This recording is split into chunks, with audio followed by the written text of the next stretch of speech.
I'll be staying here from now on. Get used to it. I nearly dropped my purse. Lorraine's voice cut through the air like a bad joke fallen flat. What? Since when?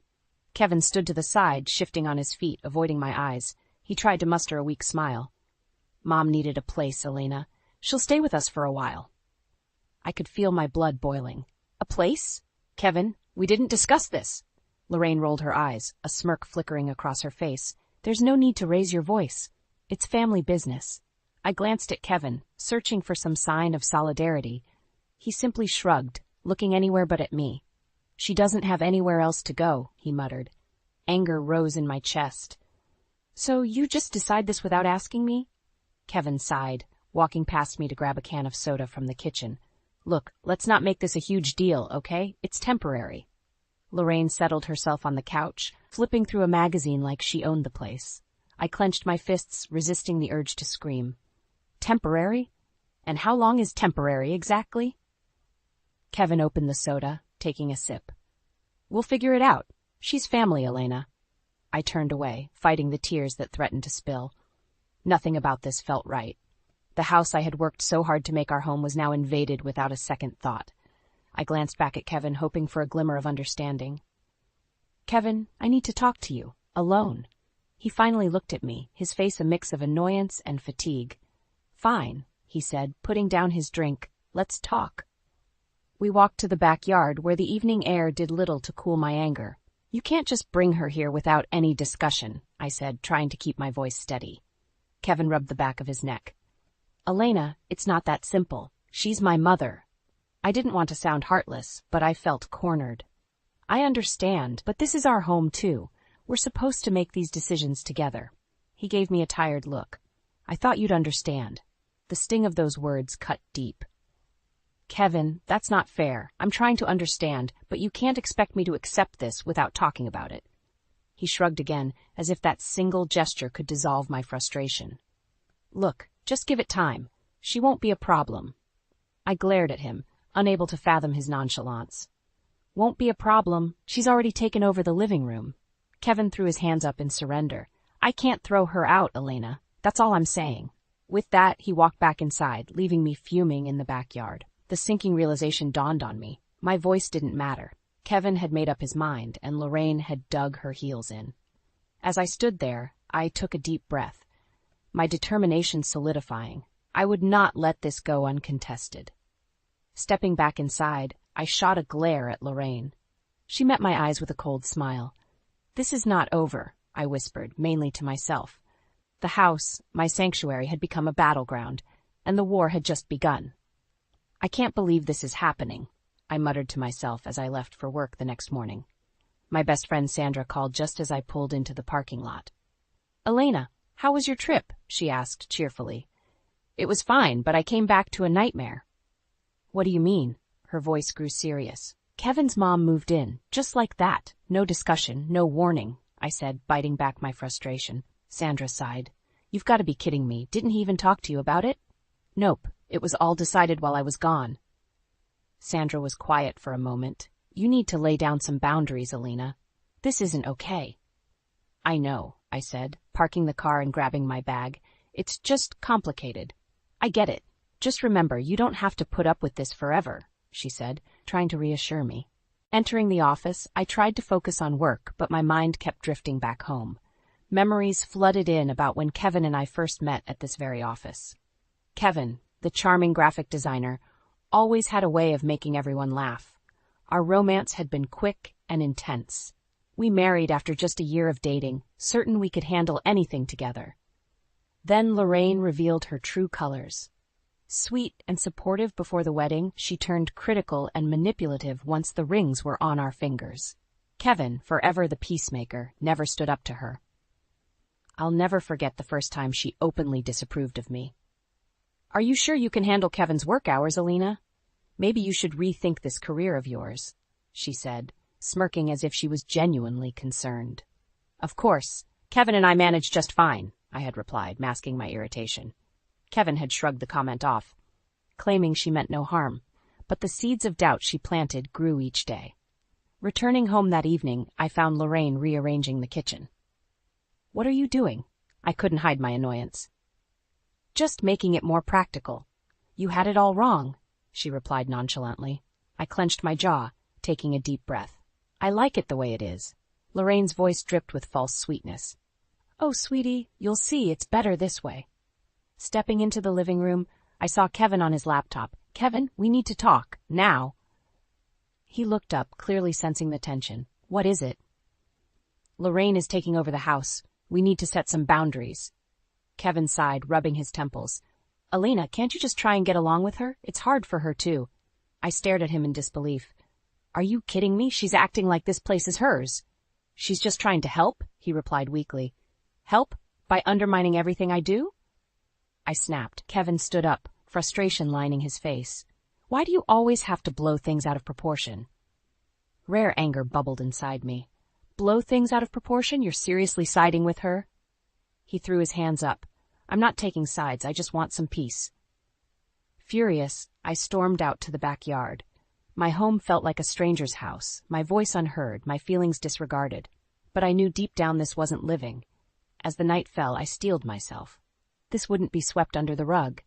Something had to change, and I would make sure of it. Kevin's passive nature had pushed me to the edge, but I wouldn't fall off. Not yet. Not without a fight. The days blurred into a nightmare. I barely recognized my own house. Lorraine's presence was overpowering. She critiqued everything I did, from how I cooked to how I decorated. Kevin stayed silent through it all, brushing off my concerns like dust on a shelf. One morning, as I sipped my coffee, Lorraine strutted into the kitchen. Elena, I noticed you've been spending a lot on groceries. Maybe you should cut back a bit. I stared at her, biting my tongue until it nearly bled. Lorraine, we buy what we need. She smirked, shaking her head. I'd manage this household differently, but I guess it's your call. Just as I opened my mouth to retort, Kevin walked in. I turned to him. Kevin, do you hear this? He looked between us, clearly uncomfortable. Mom's just trying to help. I slammed my cup down, coffee spilling. Trying to help by undermining me? Kevin sighed, the lines on his face deepening. Why do you always have to make a scene? Lorraine's eyes twinkled with satisfaction. She had him wrapped around her finger. Frustrated, I stormed out of the kitchen. The next day, while I was at work, I got a text from Kevin. We need to talk tonight. Anxiety gnawed at me. When I got home, Lorraine's smug glance followed me as I walked into the living room. Kevin was sitting there, looking stern. Elena, Mom needs money. I've already given her some, but she needs more. My jaw dropped. She needs more. We have bills, Kevin. He rubbed his forehead. I know, but she's family. She's in a tough spot. I turned to Lorraine, who was lounging on the couch, looking unbothered. Can't she find a job or? Lorraine cut me off. I've done my fair share of work. It's time for my son to take care of me. My patience snapped. Kevin, this is not right or fair. You're putting our future at risk. Kevin's face turned red. She's my mother, Elena. She comes first. Tears stung my eyes as I realized where his loyalty lay. What about us, Kevin? What about our life? He stood up, clenching his fists. Maybe you should think about being more supportive. I left the living room, heart pounding with anger and betrayal. The conversation kept replaying in my mind. Kevin's unwavering support for Lorraine and his blatant disregard for our needs. Sandra called that evening. How are you holding up? Not well, I admitted. Lorraine wants money now, and Kevin's ready to give it to her. Sandra's voice brimmed with outrage. That's insane. You need to put your foot down, Elena. It's not that easy, I sighed. He won't listen to me.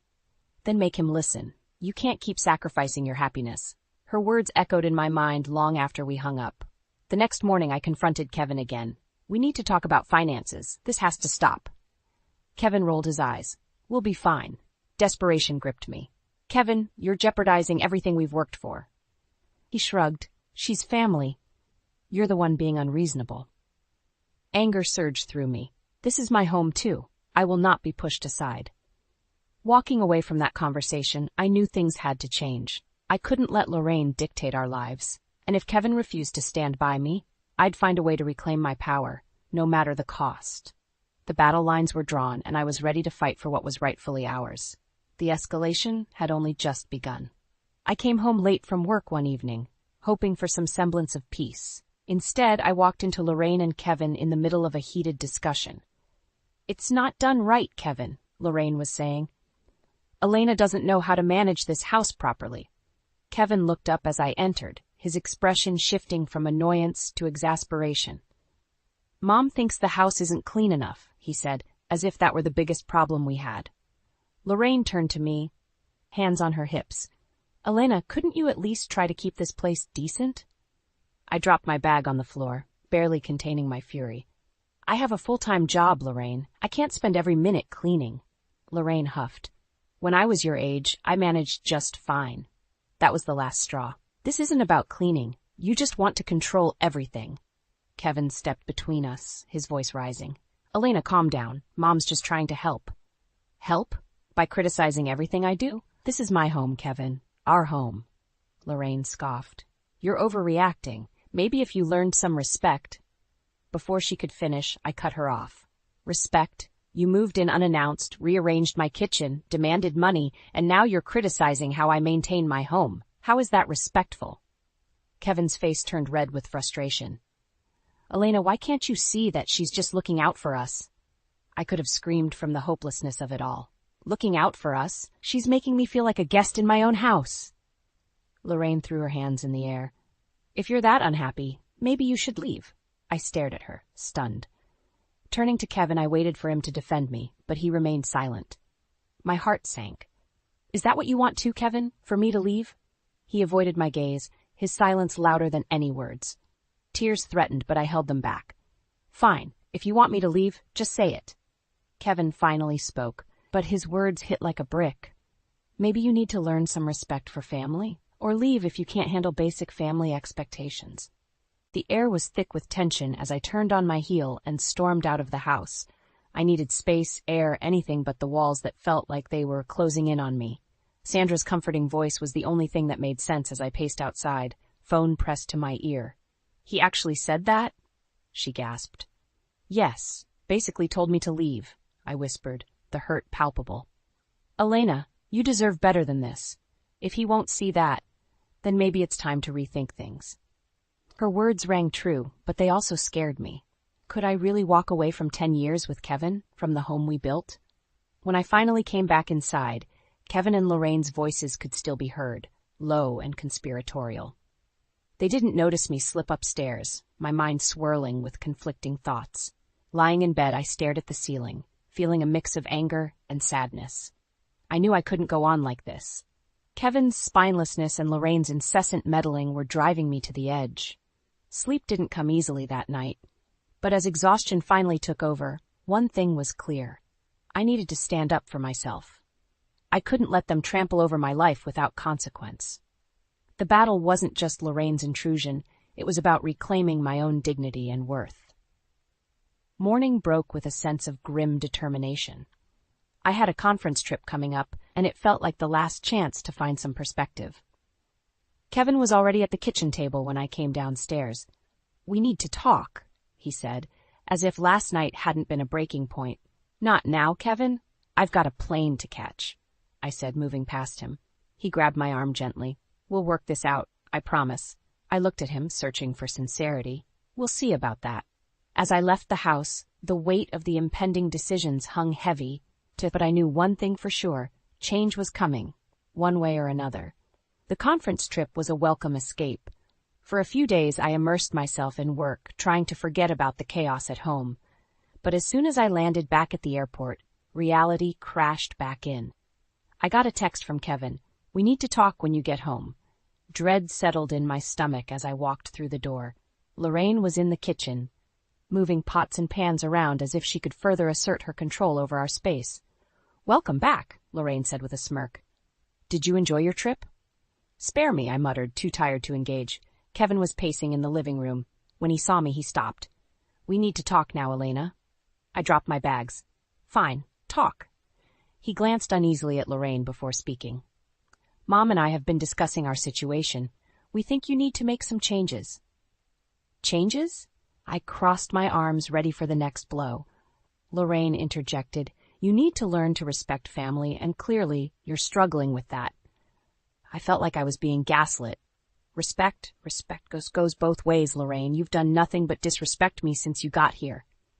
Kevin stepped in defensively. Mom's just trying to help us make this work. I couldn't hold back anymore. Kevin, are you even listening to yourself? She's tearing us apart.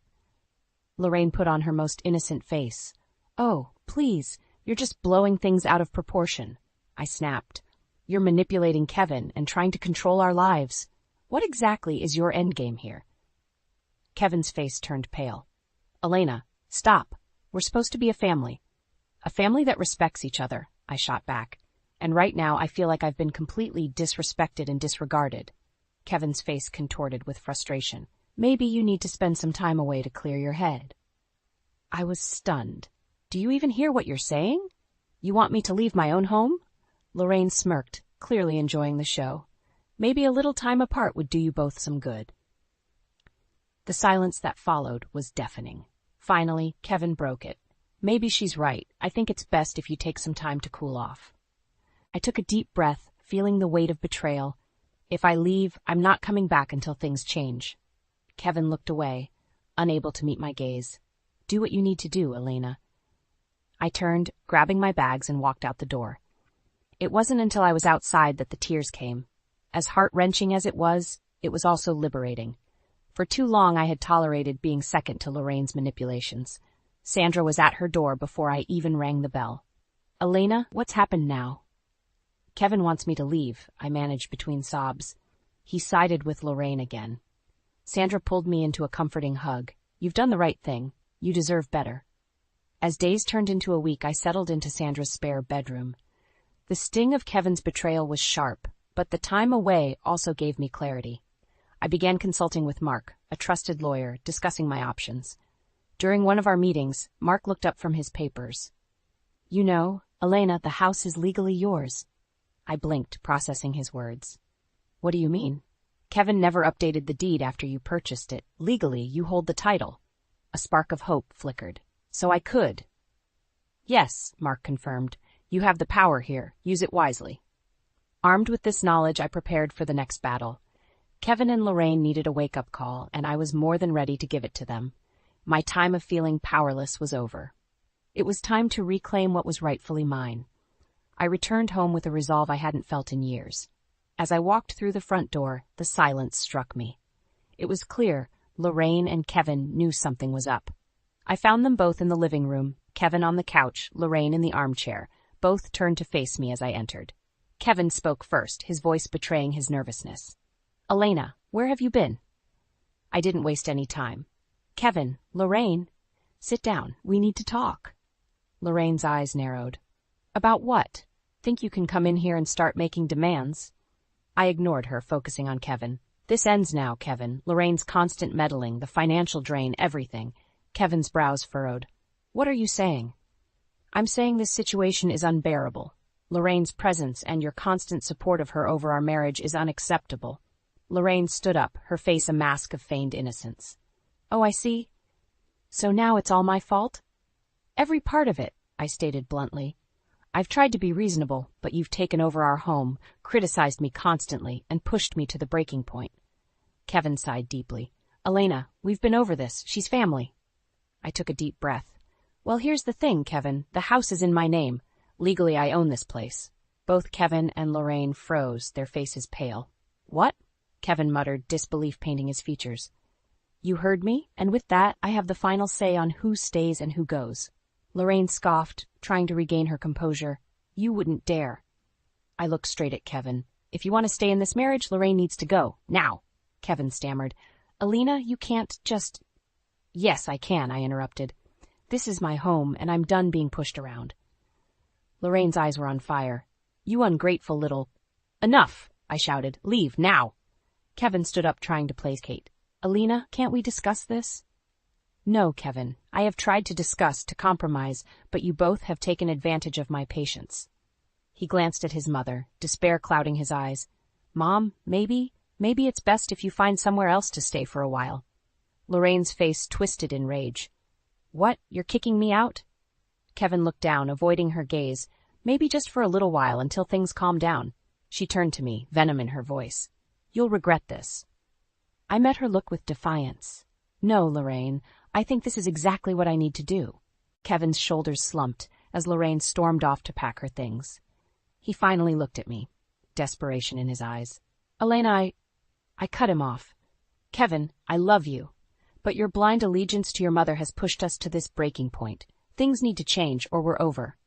Lorraine brushed past us with her bags, shooting daggers with her eyes. This isn't the end, Elena. Remember that. I didn't flinch. Goodbye, Lorraine. After she slammed the door, the house fell into an eerie silence. Kevin and I stood there, the distance between us growing. This wasn't going to be fixed overnight. If Kevin couldn't adjust, I knew I'd have to walk away for good. For now, though, a heavy weight lifted from my shoulders. The battle wasn't completely won, but the most reinforcing battle had been, and I felt stronger for it. The next steps were uncertain, but I was ready to face them head-on. Kevin was unusually quiet in the days following Lorraine's departure. Tension hung in the air like a storm about to break. His silence was heavy, his movements slow, and it was clear he was struggling to process everything. One evening, while we were having dinner, he finally spoke up. Elena, I never wanted it to get this bad. I looked at him, wanting to believe there was genuine regret. Kevin, it's not just about wanting or not wanting. It's about actions and consequences. You've allowed your mother to disrespect me for years. He sighed, pushing his food around on his plate. I know, but I didn't know how to stop her. By standing up to her, Kevin, by putting our marriage first, I said, my voice firmer than I felt. You're right, he admitted, sadly. I've been a coward. The admission felt like a small victory, but I wasn't about to let him off easy. Kevin, I need you to understand that things have to change. If they don't, we won't survive this. He looked up, his eyes pleading. I'll do whatever it takes, Elena. Just tell me what to do. I took a deep breath. We need professional help, counseling, and you need to rebuild the trust that's been shattered. Kevin nodded, slowly. I'll make an appointment tomorrow. The next few days were filled with cold, practical coexistence. We barely spoke outside of necessity. I needed space to heal, and Kevin seemed to need time to regain his footing. Then, another bombshell hit. Lorraine started calling, leaving messages. Kevin ignored them at first, but one evening he played them all at once, his face pale. Lorraine's voice was shrill and desperate. Kevin, I need you to come here. Things are bad. I don't know what to do. Kevin turned to me, eyes wide with helplessness. She's in trouble, Elena. I crossed my arms, feeling my resolve harden. She's been in trouble of her own making. She dug this hole, Kevin. I know, but she's still my mother, he said, his voice shaking. I closed my eyes, feeling the familiar sting of frustration. If you go to her now, Kevin, you're undoing any progress we've made. He froze, torn between guilt and duty. But if I don't go, what kind of son am I? One who finally sets boundaries. One who respects his wife, I replied. Kevin's shoulders drooped. What do you want me to do? This is a test for you, Kevin. You need to choose us. If you don't, I'll know where we stand, I said, each word a heavy verdict. Kevin slowly nodded. All right, I won't go. The next day I consulted Mark again, finalizing some practical matters regarding the house. When I returned home, Kevin was waiting. I didn't respond to her, he said quietly, just like you asked. A small part of me felt relief. That's a start, Kevin. And I made an appointment with the counselor for both of us, he added. I nodded, feeling cautiously optimistic. Good. We need this. Later, as we sat silently in the living room, Kevin finally broke the quiet. I regret everything, Elena. Letting her come between us was the worst mistake of my life. I looked at him, sensing some genuine change. This is your chance to prove it. He reached out, taking my hand. I promise, Elena, I'll do better. As the days turned into weeks, we attended counseling sessions, slowly working through years of built-up resentment and betrayal. It wasn't easy, and I wasn't sure if Kevin and I would fully recover, but for the first time, there was a glimmer of hope. However, I couldn't shake the feeling that Lorraine wasn't done with her schemes, and I remained vigilant, ready for whatever her next move would be. This battle wasn't over, but I was no longer willing to be a passive participant in my own life. I was prepared to fight for my happiness, no matter the cost. The decision to move out temporarily was my last resort. Kevin and I had made progress in counseling, but I needed a fresh start to clear my mind and regain control. I found a small, furnished apartment a few blocks away, allowing me to maintain some distance while still keeping an eye on the home front. The day I left, Kevin looked distraught. Elena, I understand why you need to do this, but it feels so final. It's not forever, Kevin. It's just for now, I said, mustering as much reassurance as I could. I need space to heal. He nodded, but his eyes were filled with worry. I'll be here when you're ready. As I settled into my new place, I threw myself into work, excelling at the marketing firm and networking with new clients. One evening, I received a call from Nathan Parker, an old friend who had just launched a startup. Elena, I've been following your career for a while now. I'd love for you to join my team, he said enthusiastically. Excitement bubbled up. That sounds amazing, Nathan. Let's meet and discuss it further. Meanwhile, Lorraine's life was unraveling. Rumors reached me through mutual acquaintances. She and Kevin had been forced to move into a rundown apartment, their finances in tatters without my contributions. It seemed karma was catching up to her. Several weeks passed before Kevin called. Elena, can we meet? I need to talk to you. We met at a small cafe. Kevin looked worn out but sincere. I've missed you. The house feels empty without you. I've missed you too, I admitted, though cautiously. But have things changed? He sighed deeply. Lorraine's in over her head. She's been manipulating me for so long, and I finally see it. I've made arrangements for her to move in with a relative out of state. I raised an eyebrow. Really? Yes, he confirmed. I want to make things right, Elena. I want us to be happy again. A part of me felt relief, but I also knew I had to protect my heart. Kevin, it'll take time for me to believe things have truly changed. He nodded, understandingly. I'm willing to wait. As I walked back to my apartment, I mulled over our conversation. Was it possible Kevin had really changed? Only time would tell. The next day, I met with Nathan. The startup's energy was infectious, and I accepted his offer to join the team as their head of marketing. It was a fresh, exciting challenge and a chance to build something new. Months flew by. Work was fulfilling, and Kevin and I maintained cautious communication. Finally, one afternoon, I received the news I'd been expecting. Lorraine had moved out of state. Kevin called me later, his voice hopeful. The house is ours again, Elena? Can we start over? I hesitated a moment before answering. Yes, Kevin. We can give it another try. Moving back into the house felt surreal. It was as if a dark cloud had lifted, and the space was filled with possibilities once more. Kevin worked hard to rebuild trust, and the counseling sessions became a solid foundation for our new beginning. One evening, as we sat on the porch watching the sun dip below the horizon, Kevin turned to me. Thank you for giving us another chance, Elena. I won't let you down. Looking at him, I saw genuine change and commitment in his eyes. I believe you, Kevin. Let's make the most of this. Life gradually became stable and fulfilling again. My career at Nathan's startup soared, and Kevin and I rediscovered our love and partnership. Lorraine's absence was a blessing that allowed us to focus on us without the constant undercurrent of manipulation. Occasionally, I'd hear whispers about Lorraine struggling in her new living situation. She had burned many bridges and found herself isolated and vulnerable. It may have been karma's way of balancing the scales. As time went on, Kevin and I thrived, stronger and more resilient than ever. The journey had been long and painful, but the light at the end was worth the battle. Now our lives felt rooted in mutual respect and genuine love, standing tall amidst the trials we'd conquered together. Greg, this is the last time you'll open our home to strangers without asking me. I dropped my bag on the kitchen counter, eyes blazing at the scene before me. Come on, it's just Rob. He's like a brother. Greg looked up from his beer, a lazy grin plastered on his face. You know how my day was. I just wanted peace tonight.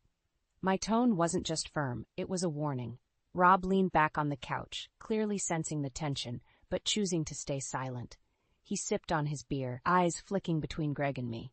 It's not a big deal, Meredith. It's not like I threw a party, Greg chuckled. No, I said, crossing my arms, but it's the principle, respecting each other's space. Greg sighed, standing up and walking over to the fridge. He grabbed another beer, deliberately ignoring my feelings. My blood boiled hotter. This isn't the first time, Greg. I ran my hand through my hair, trying to control my anger. I was really looking forward to my show tonight. Greg popped open the beer, avoiding eye contact. You can still watch it. I looked at the clock, knowing the episode had already started. And how am I supposed to focus with you two laughing and chatting? Greg still didn't get it. Or maybe he didn't want to. Rob's here for one night. Chill out. Rob, sensing a storm brewing, finally spoke. Maybe I should leave. No, Rob, I said sharply, not taking my eyes off Greg. You're here now. Let's just get through it. Greg shrugged and took a lazy swig of his beer.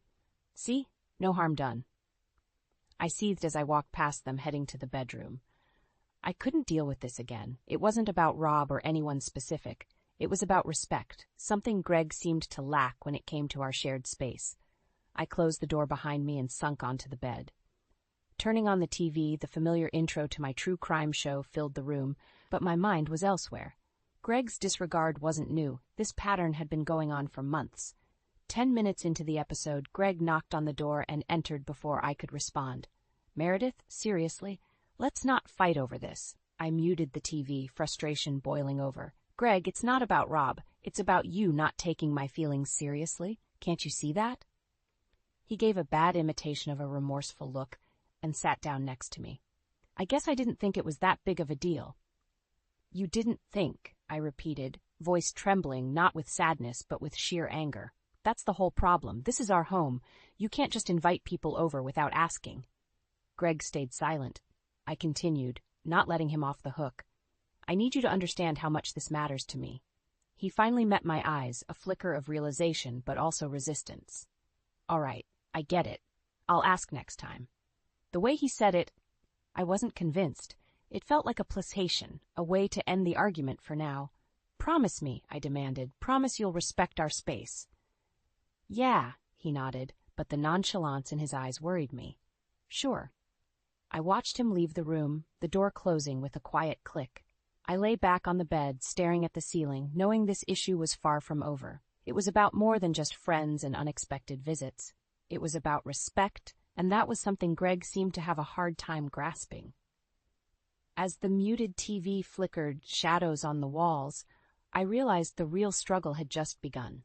The next morning, I woke up early, the weight of yesterday still heavy on my mind. Greg was snoring lightly next to me, oblivious to the turmoil he had caused. I didn't want to start the day with more arguments, but I knew that we needed to have a real conversation about last night. I got dressed and went downstairs, choosing to wait for Greg to wake up. I busied myself with making coffee, the aroma filling the kitchen and providing some comfort. About an hour later, Greg finally stumbled into the kitchen, scratching his head and yawning. "Morning," he mumbled. I didn't respond immediately, focusing instead on pouring coffee into 2 mugs. Finally, I turned to him. "We need to talk." Greg looked at me with a hint of annoyance. "About what? Rob's gone now. Can't we just let it go?" "No, Greg, we can't just let it go." I handed him a mug, my eyes hard. "You keep inviting people over without asking me. Last night was just another example of you not respecting my space." He sighed dramatically. "You're blowing this out of proportion, Meredith." "Am I?" I challenged, setting my mug down with a thud. "Every time this happens, you brush it off like it's nothing. But it's not nothing to me. What do you want me to do? Start sending you calendar invites?" Greg scoffed. "I want you to think about me before making decisions that affect both of us." "Is that too much to ask?" Greg rolled his eyes. "You know what your problem is? You're too rigid. You need to relax. Life isn't just about schedules and rules." I felt my fists clench. "You're missing the point. This is about respect, Greg. Respect for our home and for each other. I'm not asking for much." He took a sip of his coffee, avoiding my eyes. "I'll try to remember next time, all right? Can we drop it now?" I didn't believe him. His dismissive tone told me all I needed to know. "This isn't the first time this has happened, Greg. It's becoming a pattern, and it's not just about last night. There have been plenty of other times." I paused, expecting him to argue, but he stayed silent. Emboldened, I continued, "Every time you do this, it makes me feel like you don't care about my needs, like I'm invisible." Greg finally looked up, irritation clear on his face. "Are you seriously going to make this into a big deal? It was one night, Meredith." I shook my head, tears of frustration welling up. "That's exactly it. You always think it's just one night, one small thing, but those small things keep piling up." He set his mug down more forcefully than necessary. "Fine, from now on, I'll ask. Happy?" "No, because I don't believe you mean it," I replied, voice trembling but firm. "I need you to understand that this is serious. If you keep ignoring my feelings, this won't work. Greg stared at me, seemingly taken aback by my ultimatum. You're really serious, aren't you? Yes, Greg. I am. I turned away, needing to get some distance. Think about what I've said. As I walked out of the kitchen, I knew that this wasn't the end of our argument, but at least I had made it clear that things needed to change. I came home from work later that week, hoping for a quiet evening, but the sound of laughter hit me as soon as I opened the door. Greg was sitting in the living room with two of his friends, beers on the coffee table, the TV blaring. Hey, you're home, Greg said, barely looking up. I forced a smile, trying to hide my frustration. I see we have more guests. One of his friends, Kevin, nodded at me. Hey, Meredith. Greg said it was cool to come over. I gritted my teeth, shooting a look at Greg. Can I talk to you in the kitchen for a second? Greg sighed but followed me. Once we were out of earshot, I turned to him. What did we just talk about last week? He shrugged, clearly annoyed. What now? I asked you to inform me before inviting people over. You promised, Greg. I forgot. It's not a big deal, he said, crossing his arms defensively. It is a big deal to me, I said, my voice rising. You keep ignoring my feelings. It's like you don't even care. He rolled his eyes. You're overreacting, Meredith. We're just hanging out. No, I'm not overreacting. You keep doing this, and it's disrespectful. I need peace when I come home. Greg leaned against the counter, shaking his head. You're acting like a control freak. Lighten up. I took a deep breath, trying to remain calm. This isn't about control. It's about respect. This is our home. Both of us need a say. Whatever, he muttered, already walking back to his friends. I stood there, feeling the sting of his words. This wasn't going anywhere. I knew then that Greg had no intention of changing. The realization settled heavily in my chest. That night, I lay in bed, staring at the ceiling, while the muffled sounds of their laughter and chatter seeped through the walls. It was hopeless. Greg didn't care about my needs or the impact of his actions on our relationship. As the night dragged on, my resolve hardened. If he wouldn't respect our space, I would make sure to reclaim it myself. The following morning, Greg was already up and about, seemingly oblivious to the argument from the night before. I found him in the kitchen, scrolling through his phone. We need to talk, I said, stepping in. Again? Greg sighed, not even looking up. Yes, again. Because things haven't changed. You keep dismissing me, Greg, and it's not okay. He finally looked up, irritation evident. What do you want from me, Meredith? I said I'd try to remember. Can you just drop it? No, I can't just drop it. If you can't respect this one simple request, what else won't you respect? Greg threw his hands up. Fine. You want respect? Respect works both ways. Stop nagging me about every little thing. I took a step back, hurt by his outburst. I'm not nagging. I'm asking for basic consideration. Greg scoffed. You know what? Maybe you're too sensitive. Maybe that's the problem. I felt a lump in my throat, but pushed it down. Maybe, but that doesn't excuse your behavior. He stared at me, unyielding. I'll do better. This conversation is over. But as he stormed out, I knew it wasn't. This was far from over. Respect wasn't something you demanded. It was earned. And if Greg couldn't see that, then I needed to take steps to protect myself and my peace. There was no turning back now. Greg had shown his true colors, and it was time for me to act. The days moved forward in an uncomfortable truce. Greg seemed more irritable, his attitude flaring up without warning. I, on the other hand, sank deeper into planning. The next incident had to be handled decisively. One evening after work, I decided to put my foot down. Greg, we need to talk, I said as he lounged on the couch, aimlessly flipping through channels. He huffed, but muted the TV. What is it this time? I sat down across from him, eyes unwavering. No more uninvited guests without informing me first. Greg smirked, a mischievous glint in his eyes. Sure. I'll send out a notification next time, he joked. I leaned forward, seriousness radiating from me. I mean it, Greg, this is non-negotiable. We are in this together.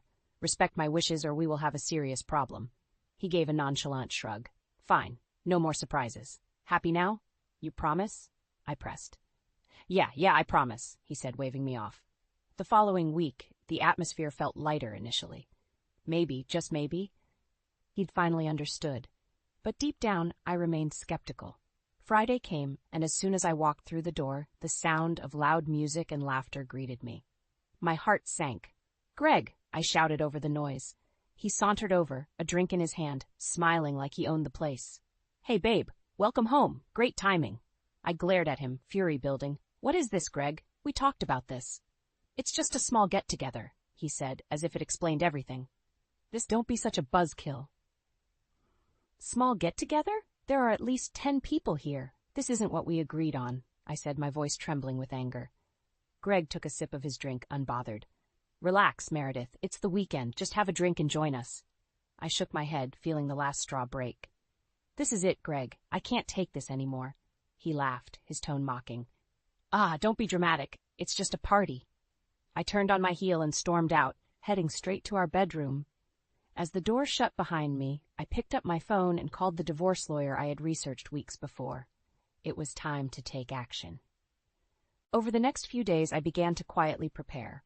I gathered documents, bank statements, anything that might be useful. I stayed out of Greg's way, avoiding unnecessary confrontation. But the tension was palpable. One evening, Greg confronted me. "You've been weirdly quiet lately. What's going on?" I looked at him dispassionately. "Just thinking about a lot of things." "Are you still upset about the party?" "Meredith, you really need to let it go." "I can't, Greg. It's not just the party. It's everything. This isn't working anymore." He frowned, confusion turning into anger. "What are you saying?" "I'm saying that I need respect, and you're clearly incapable of giving it. I'm done." Greg laughed, though it was hollow and uneasy. "You're bluffing." I faced him, resolute. "No, I'm not. I spoke to a lawyer." The color drained from his face. "A lawyer? Are you insane?"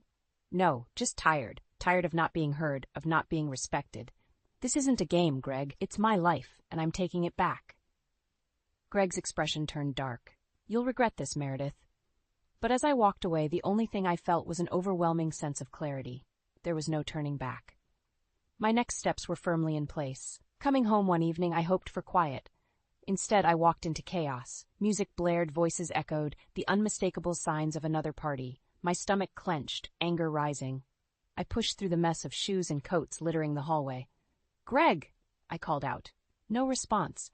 I found him in the living room, surrounded by friends, drink in hand, the party in full swing. He looked up and saw me, a slow smirk spreading across his face.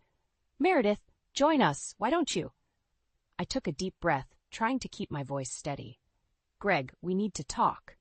Now." Ignoring my tone, he laughed. "Everyone, meet the boss of the house," he said, clearly amused at his own joke. People glanced at me, some sympathetic, others just curious. I felt a mix of embarrassment and fury. "Greg, now!" He shrugged, setting his drink down and following me into the kitchen. As soon as the door closed behind us, I turned to him, eyes blazing. "What is this? We talked about this. No more parties." He leaned against the counter, unbothered. "You're being dramatic. It's just a few friends." "No, Greg. This is disrespectful, and you keep doing it." I could feel my hands shaking. Greg's expression turned cold. "You're blowing this way out of proportion. It's just one night." "One night?" I scoffed. "This is the 3rd time this month. I've had enough." "You need to chill, Meredith," he replied, dismissive. "Life can't be all rules and schedules." "I can't live like this, Greg. I've already spoken to a lawyer," I said, my voice firm. His face twisted in surprise, then anger. "A lawyer? For what? This?" "Yes, Greg, this," I said, gesturing around. "It's clear you don't care about my feelings. You promised to respect our home, and you broke that promise." He took a step closer, sneering. "You're really going to throw away our marriage over a couple of parties?" "Yes, I am. Because it's not just the parties. It's the constant disrespect, the disregard for my feelings. I'm done." He looked at me, eyes narrowing. "You think you can just walk away? Good luck, Meredith. You'll regret this." I didn't flinch. "Maybe, but it can't be worse than this." Without another word, I walked past him, grabbed my phone, and went to the bedroom. My hands were shaking as I called the lawyer again, setting up a meeting to finalize the papers. I couldn't keep doing this. Later that night, after everyone left, Greg stumbled into the bedroom. "So that's it? We're done?" He slurred, clearly drunk. "Yes, Greg, we're done," I said, not looking up from packing a small bag. "I'm leaving tonight." He grabbed my arm, making me look at him. "You won't survive without me." I pulled my arm free. "Watch me." Leaving the house felt surreal, like stepping out of a nightmare. As I drove away, the weight on my chest started to lift. This was just the beginning, but it was my beginning. There was no going back. My next chapter started now. I woke up early, the sun barely breaking through the curtains. The divorce papers lay on the nightstand, staring at me like a challenge waiting to be met. Today was the day. I took a deep breath, feeling a mixture of resolve and anxiety. By the time Greg woke up and stumbled into the kitchen, I was ready. I placed the papers on the table, my heart pounding. "Good morning," Greg groaned, not yet noticing the documents. "Morning," I replied, my voice calm. "We need to talk." He finally saw the papers and froze. "What's this?" "Divorce papers," I said with finality. "I'm serious, Greg. You need to sign them." His eyes widened with a mix of shock and anger. "You're really doing this?" "Yes, I am," I said. "You had every chance to change. I need respect and peace, and you can't give me that." He grabbed the papers and waved them at me. "This is insane. You're throwing away everything over a few arguments?" "It's not just a few arguments, Greg. It's about trust, respect, all the things you seem to lack." He slapped the papers back on the table. "You'll regret this, Meredith. You think you won, but you haven't." I held my ground, my voice steady. "This isn't about winning or losing. It's about my peace and my future." He stared at me for a long moment before finally slumping into a chair. "Fine. You want your precious respect? Here," he said, grabbing a pen and scrawling his signature angrily. "Take it." A wave of relief washed over me, but I remained composed. "Thank you." As he handed the papers back, his eyes darkened. "Don't think for a second that this is over. You'll see." The threat hung in the air, but I didn't flinch. "Goodbye, Greg," I said, turning away and heading out the door. The fresh air hitting my face felt liberating. The next few days flew by. I moved into a small, cozy apartment across town. It was a fresh start, a new beginning that I desperately needed. I dedicated myself to my work, pouring my energy into something constructive. My colleagues noticed the shift, offering support and encouragement. During a quiet evening, as I was organizing my thoughts, my phone rang. It was Dorothy, Greg's mother. "Meredith, we need to talk," she said, her voice firm. "Of course, Dorothy. What's going on?" "Come over to the house. We need to discuss this in person." I drove over, nervous but determined. Dorothy greeted me at the door, her expression serious. "I heard about the divorce," she said as we sat down in the living room. "Yes, it was a difficult decision, but necessary." She nodded, her gaze piercing. "I need you to know something about Greg. His father, he had similar issues. I never intervened, thinking he would change, but he never did." I was stunned, but I listened intently. "Greg has been irresponsible and manipulative, even with money. He's accrued debts in your name and drained the joint account." My stomach clenched. "How could he do this?" Dorothy sighed, eyes filled with regret. "I thought he'd grow out of it. Apparently I was wrong." I felt a mix of anger and betrayal. "What do I do now?" Dorothy reached out, taking my hand. "I stand with you on this. We need to set things right. I'll help in any way I can." Her support was a lifeline. Together, we devised a plan to confront Greg and hold him accountable. It wasn't just about revenge. It was about reclaiming my life and ensuring such deceit wouldn't go unpunished. As I drove back to my apartment later that night, a sense of determination settled over me. Greg wasn't going to get away with this. The fight was far from over, but I wasn't alone anymore. I stood outside Greg's apartment, my heart pounding with a mix of anxiety and determination. Dorothy's words echoed in my mind, stealing my resolve. Today was the day I confronted Greg with the financial deceit he'd been hiding. I knocked firmly. A moment later, the door swung open. Greg, looking disheveled, stared at me in surprise. "Meredith? What the hell are you doing here?" "We need to talk," I said, pushing past him and into the apartment. Dorothy followed, her presence a silent support. Greg closed the door, clearly annoyed. "What's this about?" "I found out about the debts, Greg. The ones you racked up in my name," I said bluntly, eyes locked on his. His face went pale, but then he laughed, a nervous, mocking sound. "Oh, come on. You're overreacting. They're just a few charges." Dorothy stepped forward, her expression stern. "Don't lie, Greg. We have the evidence." Greg's eyes flickered with anger. "So what? You're here to gang up on me? Make me the bad guy?" "You are the bad guy," I said, keeping my voice level. "You betrayed my trust, and now you need to own up to it." He sneered, crossing his arms. "And if I don't, then we'll take legal action." "Fraud is a serious crime, Greg," Dorothy said, her tone unyielding. Greg's defiance wavered. He looked between us, his bravado starting to crack. "Fine. What do you want?" "Repay every cent you took from the joint account. Clear all debts in my name, I demanded. And I want it in writing, he scoffed. You think I have that kind of money just lying around? Dorothy stepped closer, eyes blazing. Then sell your assets, figure it out. You created this mess, you will fix it. Greg's face contorted with frustration and fear. You're ruining my life, Meredith. No, Greg, I said quietly. You ruined mine. I'm just taking it back. He glared at me, then at Dorothy. You both can't do this. Dorothy's voice was calm but firm. We already have. I've spoken to a lawyer too. If you don't comply, they'll take it from here. Greg's shoulders slumped. He looked defeated, a shadow of the man who had once thought he had all the power. Fine. I'll do it. Anything to get you off my back. Good, I said, relief washing over me. I'll have the paperwork ready by the end of the week. Sign it, and we'll be done. We turned to leave, but Greg called out. Meredith, wait. I paused, not looking back. What is it, Greg? I'm sorry, he said, his voice softer, though still tinged with bitterness. I turned around, meeting his eyes. Too late for that, Greg. Actions have consequences. I hope you learn from this. Dorothy and I walked out, the weight of confrontation lifting slightly. As we reached my car, she turned to me, her expression softening. You did well in there. Thanks to you, I said, gratitude filling my voice. I couldn't have done it alone. She nodded. Now focus on your future. Don't let him drag you down again. Driving away, I felt an unfamiliar sense of peace. The battle was far from over, but I had allies. Greg's manipulations had come to light, and I was taking control of my life.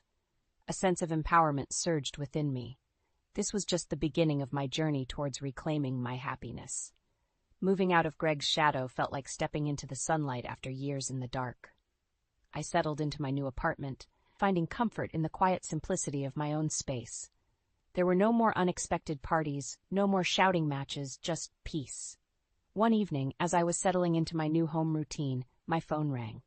It was my lawyer, Sarah. Meredith, I have some good news, she said, her voice calm but decisive. We've settled the financial issues with Greg. He's agreed to repay everything. A wave of relief washed over me. Thank you, Sarah. This means so much. Of course, she replied. We'll make sure he complies with the agreement. Don't worry about a thing. Hanging up, a deep sense of completion settled over me. But I knew that Greg wouldn't make it easy. A few weeks later, I received a call from an unknown number. Picking up, I was greeted by Greg's voice, strained and desperate. Meredith, please, can we talk? He pleaded. What is it, Greg? I kept my tone flat, emotions in check. I'm struggling. I don't know how to deal with all this, selling the house, repaying debts. It's too much, he said, voice cracking slightly.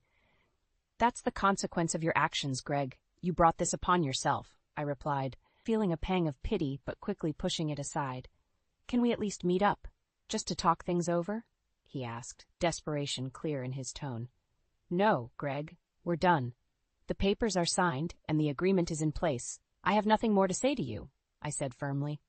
You can't be this cold, Meredith. I need help, he tried again. I helped you for too long, Greg. Now you have to help yourself, I said, hanging up before he could respond.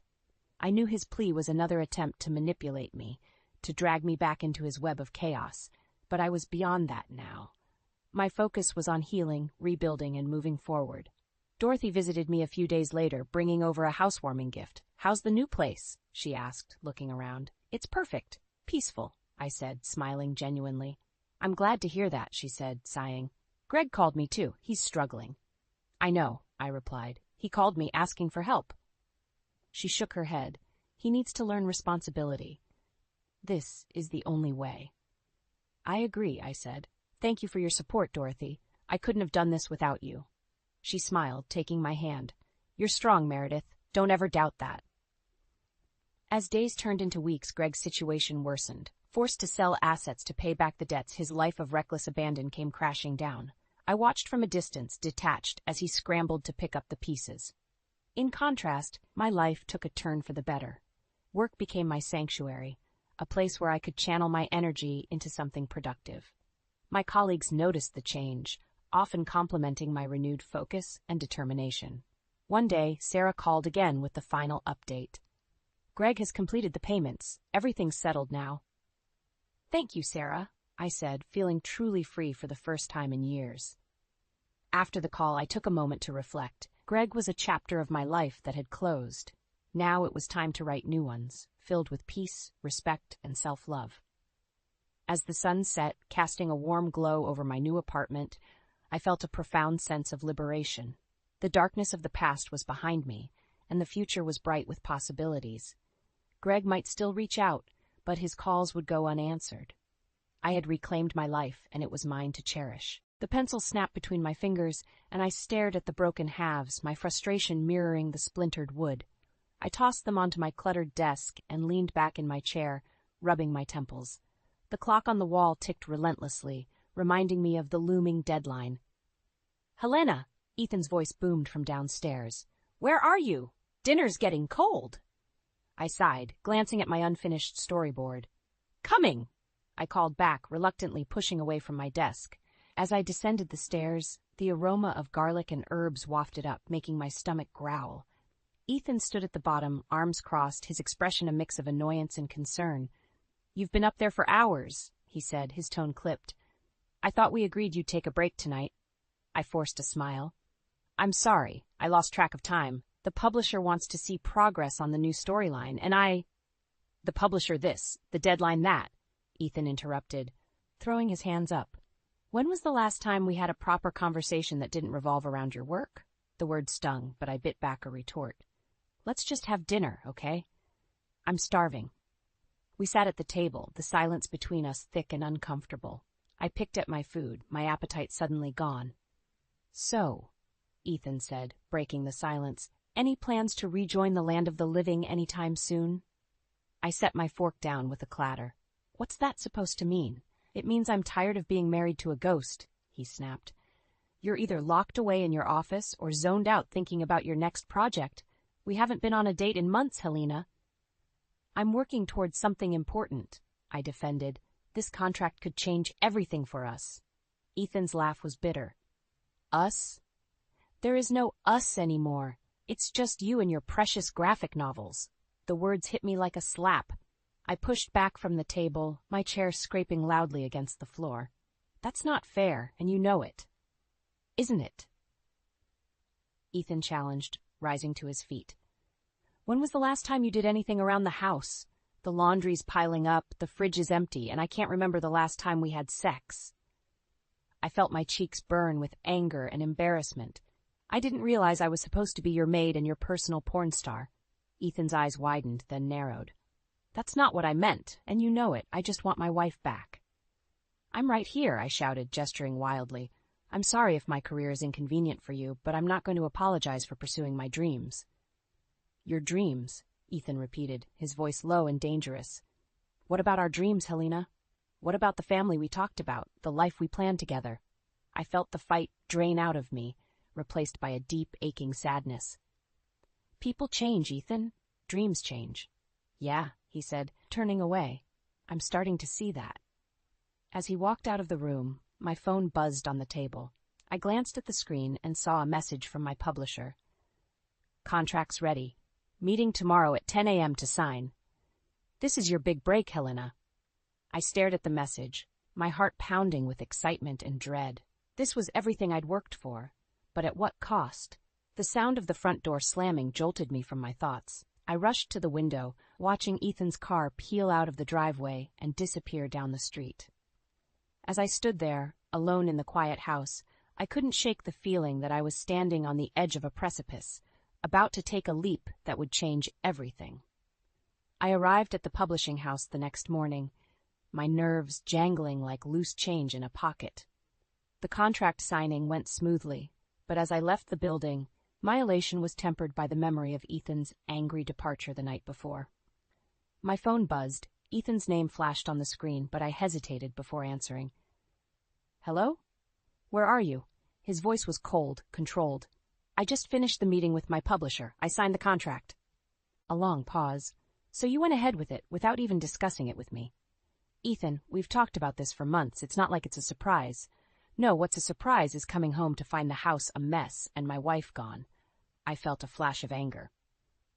"I'm not your maid, Ethan. I have a career." "A career," he scoffed. "Is that what you call neglecting everything else in your life?" "That's not fair. You know what's not fair? coming home to an empty fridge and a pile of laundry. Maybe, if you spent half as much time on our home as you do on your little drawings, we wouldn't be having this conversation. The line went dead. I stared at my phone, tears pricking my eyes. Helena? Is everything okay? I turned to see Elijah, my old school friend, standing behind me. His concerned face was a welcome sight. Elijah, what are you doing here? He grinned. I work just down the street. Saw you coming out looking like you'd seen a ghost. Want to grab a coffee? At the cafe, I poured out my troubles to Elijah. He listened intently, his brow furrowed. Helena, you can't let Ethan make you feel guilty for pursuing your dreams, he said finally. Your talent is a gift. Don't let anyone dim your light. I smiled weakly. Thanks, Elijah. It's just, I feel like I'm losing him, like I have to choose between my marriage and my career. Elijah leaned forward. A real partner would support your ambitions, not resent them. Have you considered that maybe Ethan's the one who needs to change, not you? His words struck a chord, but before I could respond, my phone buzzed again. A text from Ethan. We need to talk. Be home by 6. I said goodbye to Elijah and headed home, my stomach in knots. When I arrived, Ethan was waiting in the living room, his face like thunder. I've been thinking, he began without preamble. This isn't working. Something has to change. I agree, I said cautiously. We need to find a better balance. No, he cut me off. You need to decide what's more important, your little hobby or our marriage. I felt like I'd been slapped. My little hobby is my career, Ethan. It's part of who I am. And what about who we are? He demanded. What about the life we planned, the family we talked about? Plans change, Ethan. People grow. His laugh was bitter. Grow apart, you mean? That's not what I'm done competing with your drawings for your attention, he interrupted. Either you start acting like a proper wife, or... He left the threat hanging, but its implication was clear. I felt a chill run down my spine. Or what? I whispered. Ethan's eyes were cold. Or maybe it's time we both reconsider this marriage. The words hung in the air between us, heavy and final. I opened my mouth to respond, but no words came out. In that moment, I realized we were standing on the edge of a precipice, and the ground beneath us was crumbling fast. As I looked at Ethan, the man I had loved for so long, I couldn't help but wonder. Was this the beginning of the end, or just the end of the beginning? The days following Ethan's ultimatum were a blur of tension and unspoken accusations. We danced around each other like wary boxers, neither willing to throw the first punch. I buried myself in my work, using my art as a shield against the growing chasm between us. One evening, as I searched for a misplaced sketch in Ethan's home office, I stumbled upon something that made my blood run cold. Tucked away in his desk drawer was a stack of credit card bills, hidden beneath a pile of mundane paperwork. My hands trembled as I pulled them out, my eyes widening at the charges for luxury hotels I'd never heard of. What are you doing? I whirled around to find Ethan standing in the doorway, his face a mask of anger and... Was that fear? I was looking for a sketch, I said, my voice barely above a whisper. I held up the bills. What are these, Ethan? He crossed the room in 3 quick strides, snatching the papers from my hand. Those are private. You had no right to go through my things. Private? I echoed, incredulous. We're married, Ethan. Since when do we keep secrets? His laugh was harsh, bitter. That's rich coming from you. You've been keeping plenty of secrets lately, haven't you? Locking yourself away, choosing your work over me. I felt my temper flare. My work isn't a secret, Ethan. It's my career, my passion. But this, I gestured to the bills he was clutching. This looks like something else entirely. You wouldn't understand, he muttered, turning away. Then help me understand, I pleaded. What's going on, Ethan? Who were you with at those hotels? He spun back to face me, his eyes blazing. Is that what you think? That I'm cheating on you? What am I supposed to think? I shot back. You've been distant, angry, and now these bills? Maybe if you paid half as much attention to our marriage as you do to your little comic books, you wouldn't have to ask these questions, he spat. The words stung, but I stood my ground. Don't turn this around on me. I'm not the one with unexplained hotel stays on my credit card. Ethan's face contorted with rage. He slammed the bills down on the desk, making me flinch. I don't have to explain myself to you, not when you've made it clear where your priorities lie. My priorities? I echoed, disbelieving. You're the one who gave me an ultimatum, Ethan. You're the one who told me to choose between my career and our marriage. Because I'm tired of being second best, he roared. I'm tired of coming home to an empty house, of feeling like a stranger in my own marriage. We stood there, chests heaving, the air between us crackling with tension. In that moment, I saw a stranger standing before me, not the man I'd married. The realization hit me like a physical blow. Who are you? I whispered, more to myself than to him. Ethan's face softened for a moment, a flicker of the man I once knew shining through. But then the mask slammed back into place. I could ask you the same thing, he said coldly. He brushed past me, pausing at the door. I'm going out. Don't wait up. The front door slammed moments later, leaving me alone in the sudden silence. I sank into Ethan's chair, my mind reeling. The credit card bills lay scattered on the desk, each one a damning piece of evidence. As I sat there, surrounded by the remnants of our shattered trust, a chilling thought crept into my mind. What if I didn't really know Ethan at all? And more terrifyingly, what if I no longer recognized the person I'd become? The questions swirled in my head, unanswered and menacing. One thing was clear. Our marriage was balanced on a knife's edge, and I had a sinking feeling we were about to fall. The days after discovering the hotel bills were a haze of suspicion and doubt. I tried to focus on my work, but my mind kept drifting back to those damning pieces of paper. Ethan's behavior grew increasingly erratic, his mood swinging between cold indifference and explosive anger. One afternoon, I decided to confront him directly. I couldn't live with the uncertainty anymore. I found him in the kitchen, aggressively chopping vegetables for dinner. Ethan, we need to talk about those bills, I said, my voice steadier than I felt. He slammed the knife down, making me jump. I told you to drop it, Helena. It's none of your business. None of my business? I echoed, incredulous. I'm your wife. If you're... I couldn't bring myself to say the word cheating. Ethan's laugh was bitter. Oh, now you remember you're my wife? Funny how that only matters when it suits you.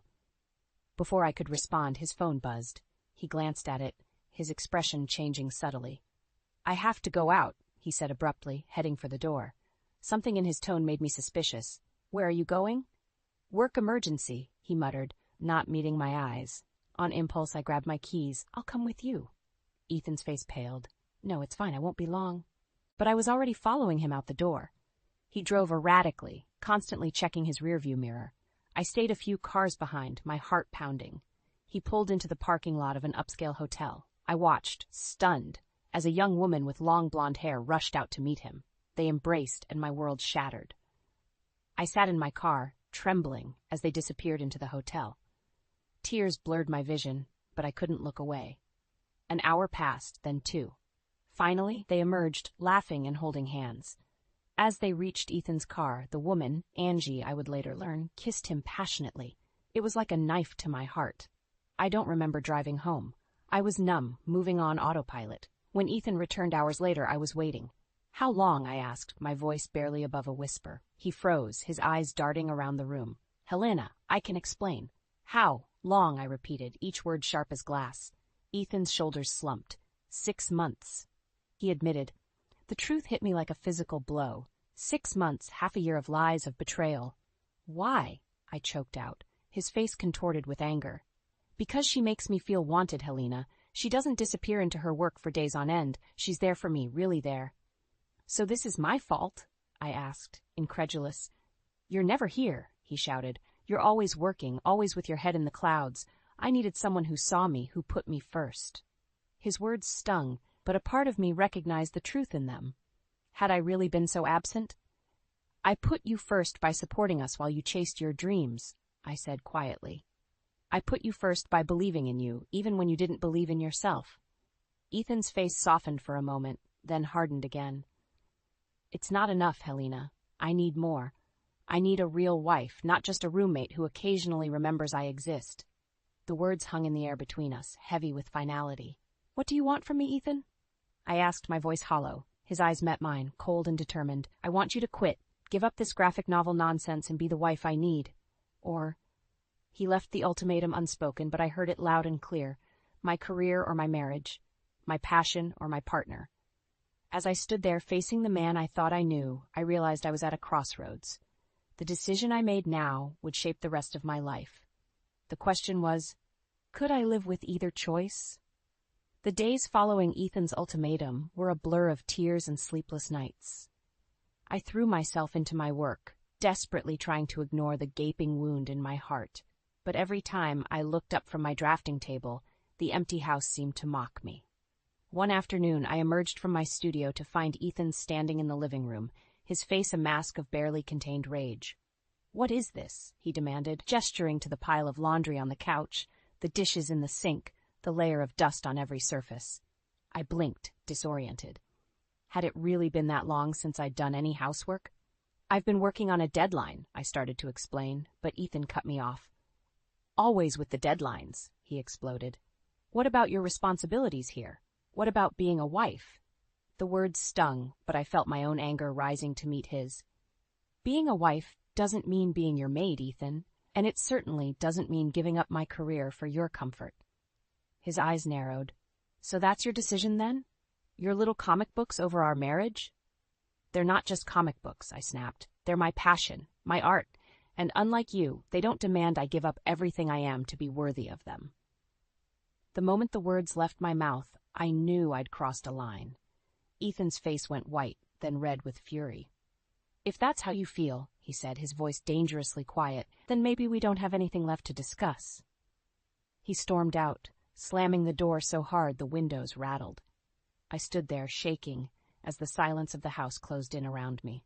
Hours passed, the sun set, casting long shadows across the cluttered living room. I was about to call Ethan when there was a knock at the door. I opened it to find Jean, our elderly neighbor and an old family friend, standing on the porch. "Helena, dear," he said, his kind eyes crinkling with concern. "I saw Ethan tear out of here earlier. Is everything all right?" Before I knew it, I was pouring out the whole sordid story, the fights, the affair, the ultimatum. Jean listened patiently, his weathered face growing more troubled with each revelation. When I finished, he was quiet for a long moment. Then he said, "Helena, I've known you and Ethan since you were newlyweds." "The man you're describing, that's not the Ethan I know." I laughed bitterly. "Maybe none of us really knew him." Jean shook his head. "No, that's not what I mean. The Ethan I know would never give you an ultimatum like that. He was always so proud of your talent, your drive." His words made me pause. It was true, Ethan had once been my biggest cheerleader. When had that changed? "Something doesn't add up," Jean continued. "Have you considered that there might be more to this story than you know?" I frowned. "What do you mean?" Jean leaned in, his voice low. "I've seen some strange things lately. Late-night phone calls, mysterious visitors when you're not home. I think there's more going on with Ethan than just an affair."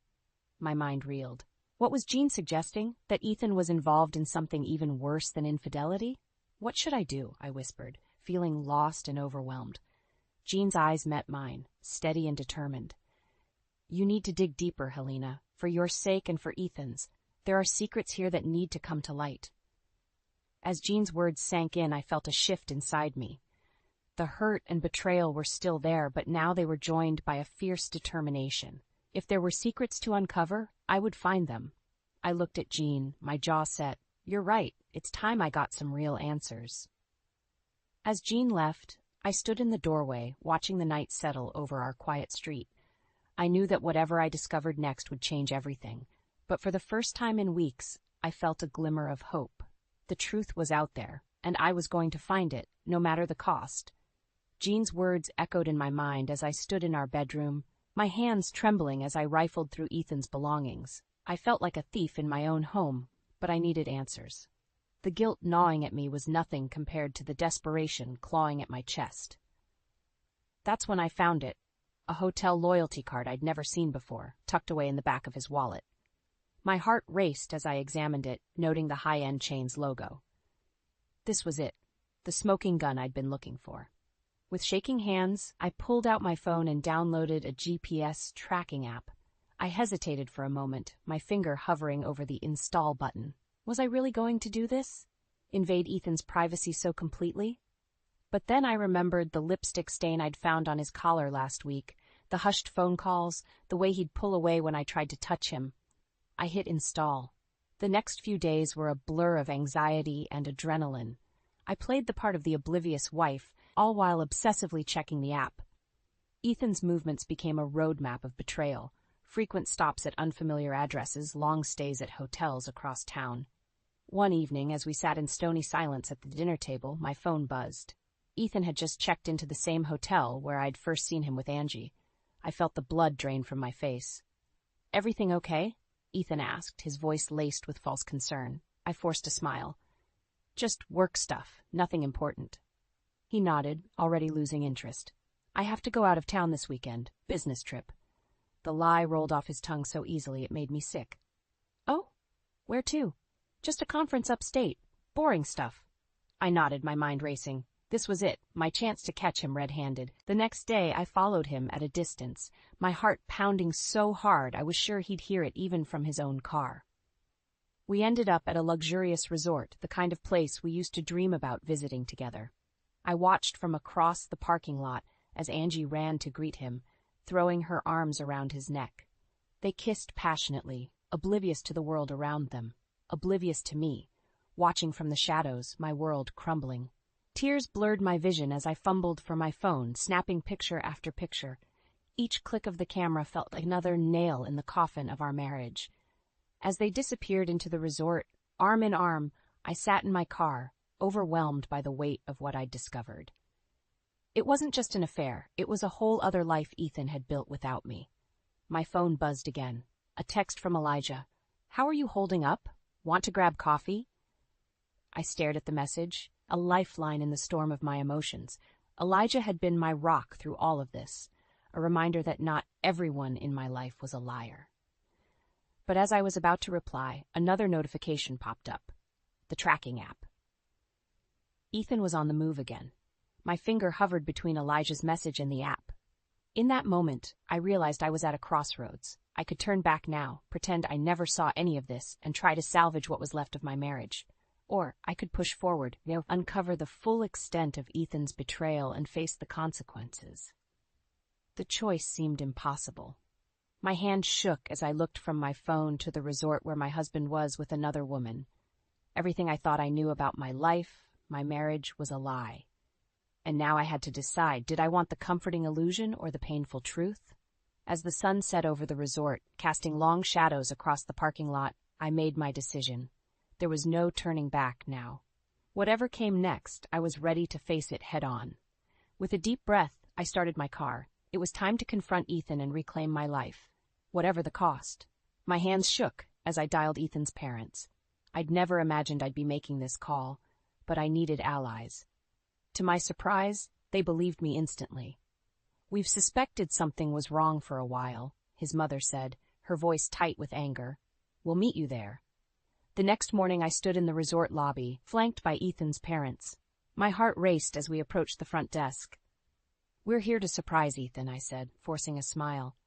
The receptionist, sensing the tension, hesitated before giving us a key card.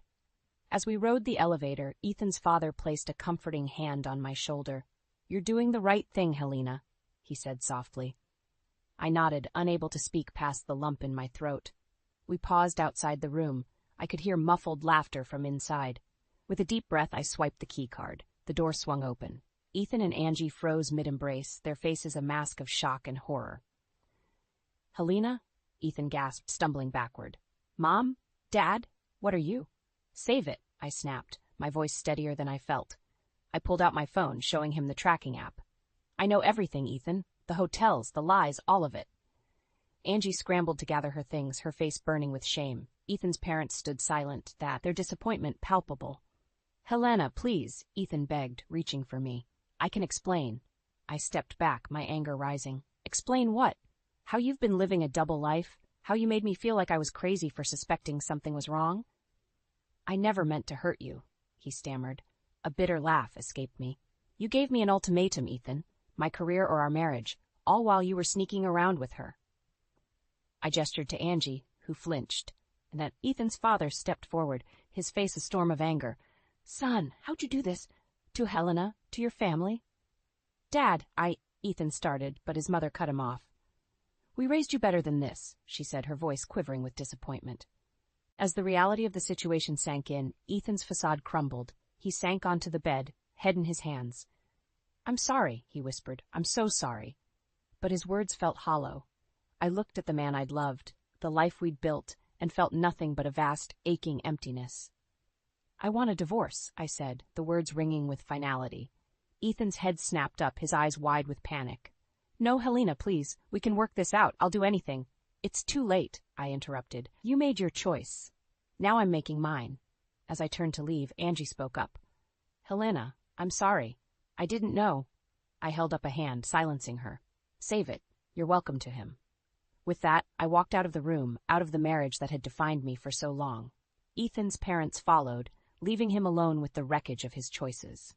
In the elevator, the adrenaline that had carried me through the confrontation began to fade. My knees buckled, and Ethan's mother caught me, pulling me into a fierce hug. You're so brave, she whispered. We're here for you, whatever you need. As we exited the resort, the bright sunlight felt like a spotlight on my pain. But beneath the hurt and betrayal, I felt something else stirring. A sense of freedom, of possibilities I hadn't allowed myself to imagine in years. I took a deep breath, feeling the weight of my wedding ring on my finger. With trembling hands, I slipped it off, staring at the small circle of gold that had once meant everything. What now? Ethan's father asked gently. I closed my fist around the ring, feeling the metal bite into my palm. Now, I said, my voice growing stronger, I start over, on my own terms.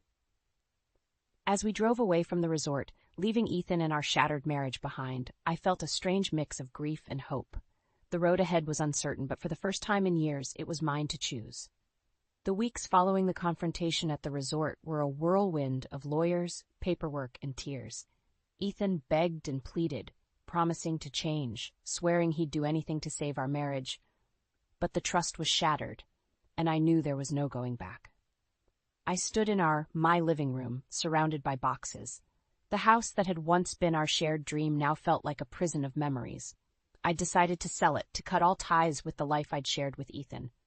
As I taped up another box, the doorbell rang. I opened it to find Ethan standing there, looking haggard and desperate. Helena, please, he said, his voice breaking. Don't do this. We can work it out. I'll go to therapy. I'll quit my job. Anything you want. I felt a flicker of pity, quickly extinguished by the memory of his betrayal. It's too late, Ethan. We're done. He fell to his knees, grabbing my hands. I love you. I made a terrible mistake, but I love you. I gently pulled away. If you loved me, you wouldn't have betrayed me. You wouldn't have tried to force me to give up my dreams. I was wrong, he sobbed. I see that now. Please, give me another chance. For a moment, I wavered. The familiar pull of our shared history tugged at my heart. But then I remembered the strength I'd found in myself, the passion for my work that had sustained me through the darkest days. No, I said firmly. I deserve better, and I'm choosing myself. As I closed the door on Ethan's broken form, I felt a weight lift from my shoulders. I turned back to the boxes, now seeing them not as an end, but as a beginning. My phone buzzed with a text from my publisher. Final draft received. It's brilliant, Helena. This could be your breakout work. I smiled, feeling a surge of pride and excitement. My graphic novel, born from the pain and growth of the past months, was ready to meet the world. There was a knock at the door. This time, it was Elijah, arms full of packing tape and bubble wrap. Reinforcements have arrived, he announced with a grin. As we worked, Elijah regaled me with stories of his latest adventures, making me laugh for the first time in what felt like ages. I realized how much I'd missed this simple friendship, unmarred by expectations or betrayal. You know, Elijah said as we sealed the last box, I always knew you were strong, but the way you've handled all this, you're a freaking superhero, Helena. I blushed, but stood a little straighter. I don't know about superhero, but I do feel free, like I can finally be myself without apology. As the moving truck pulled away with the last of my belongings, I stood on the front lawn, keys in hand. Ethan's parents pulled up, here to support me one last time. We're so proud of you, Ethan's mother said, hugging me tight. You'll always be family to us, no matter what.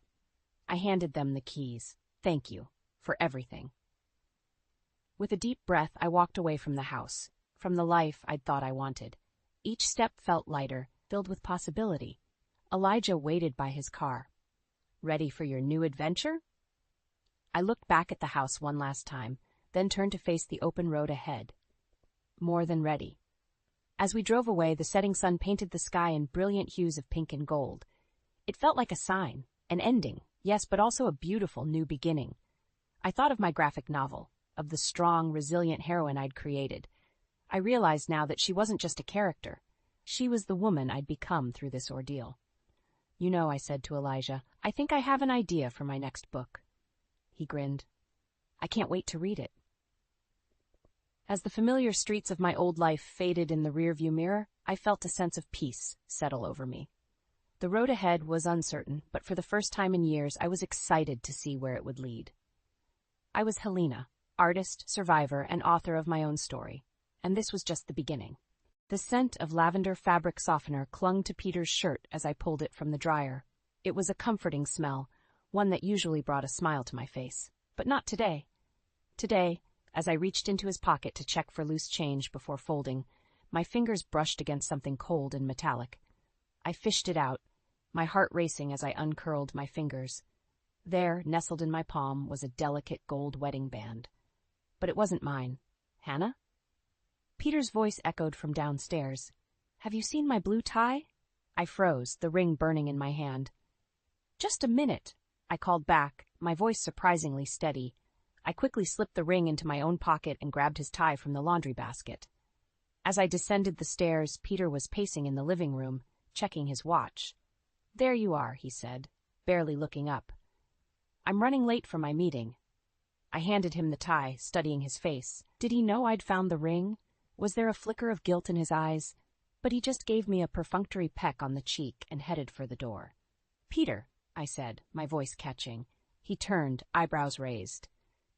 I was thinking we could have dinner together tonight. It's been a while since we've had a proper meal, just the two of us."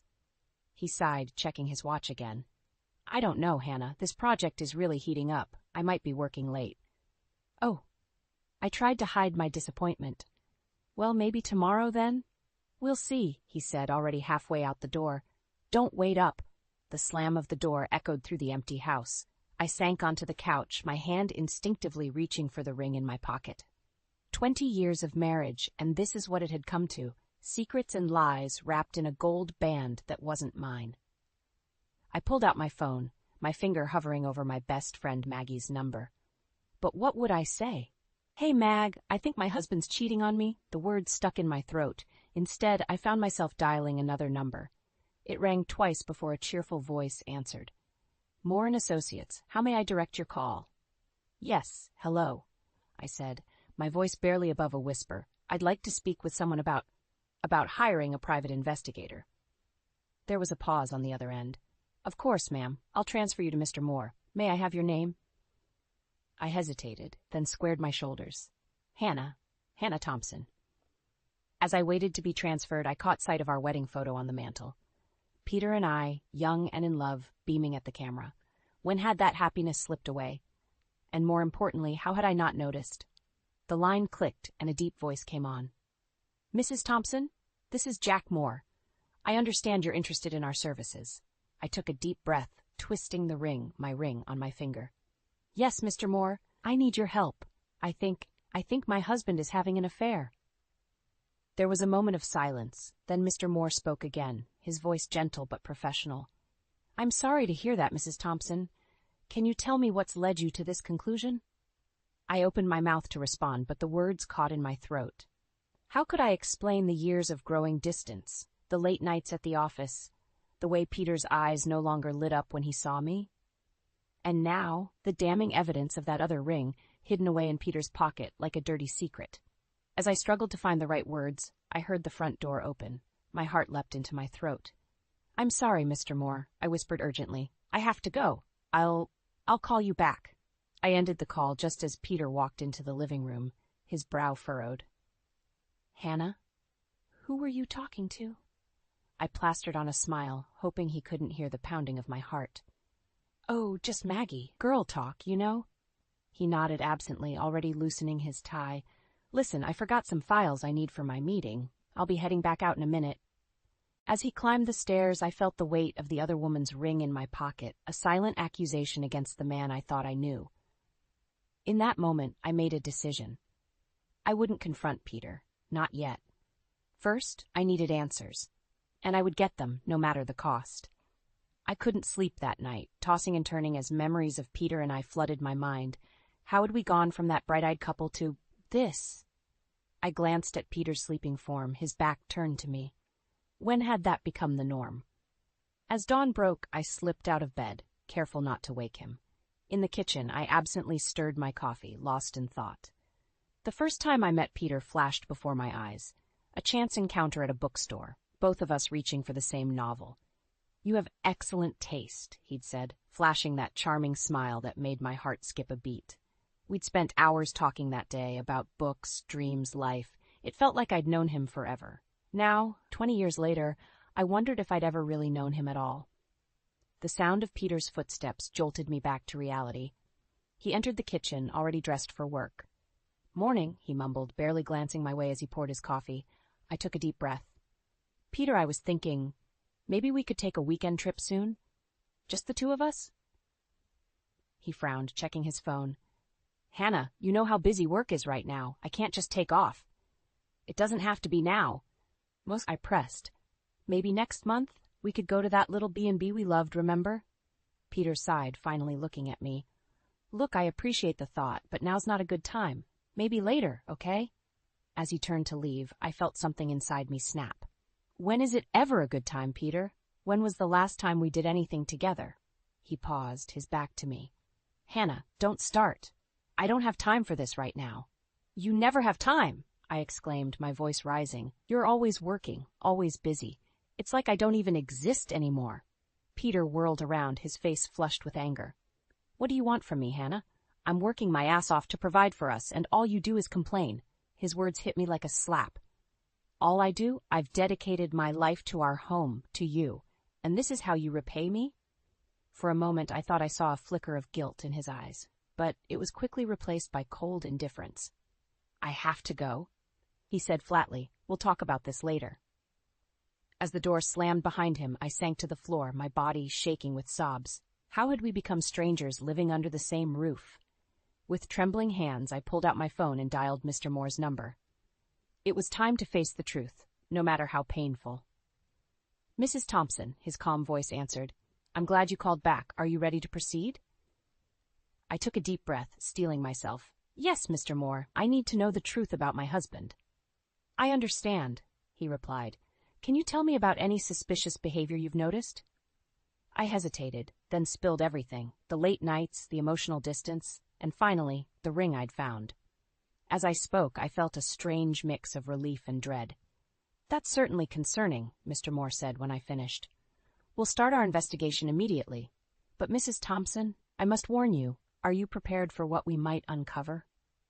The question hung in the air, heavy with implications. Was I ready to have my worst fears confirmed, to have my entire life upended? "I have to know," I whispered, more to myself than to Mr. Moore. "Whatever it is, I need to know the truth."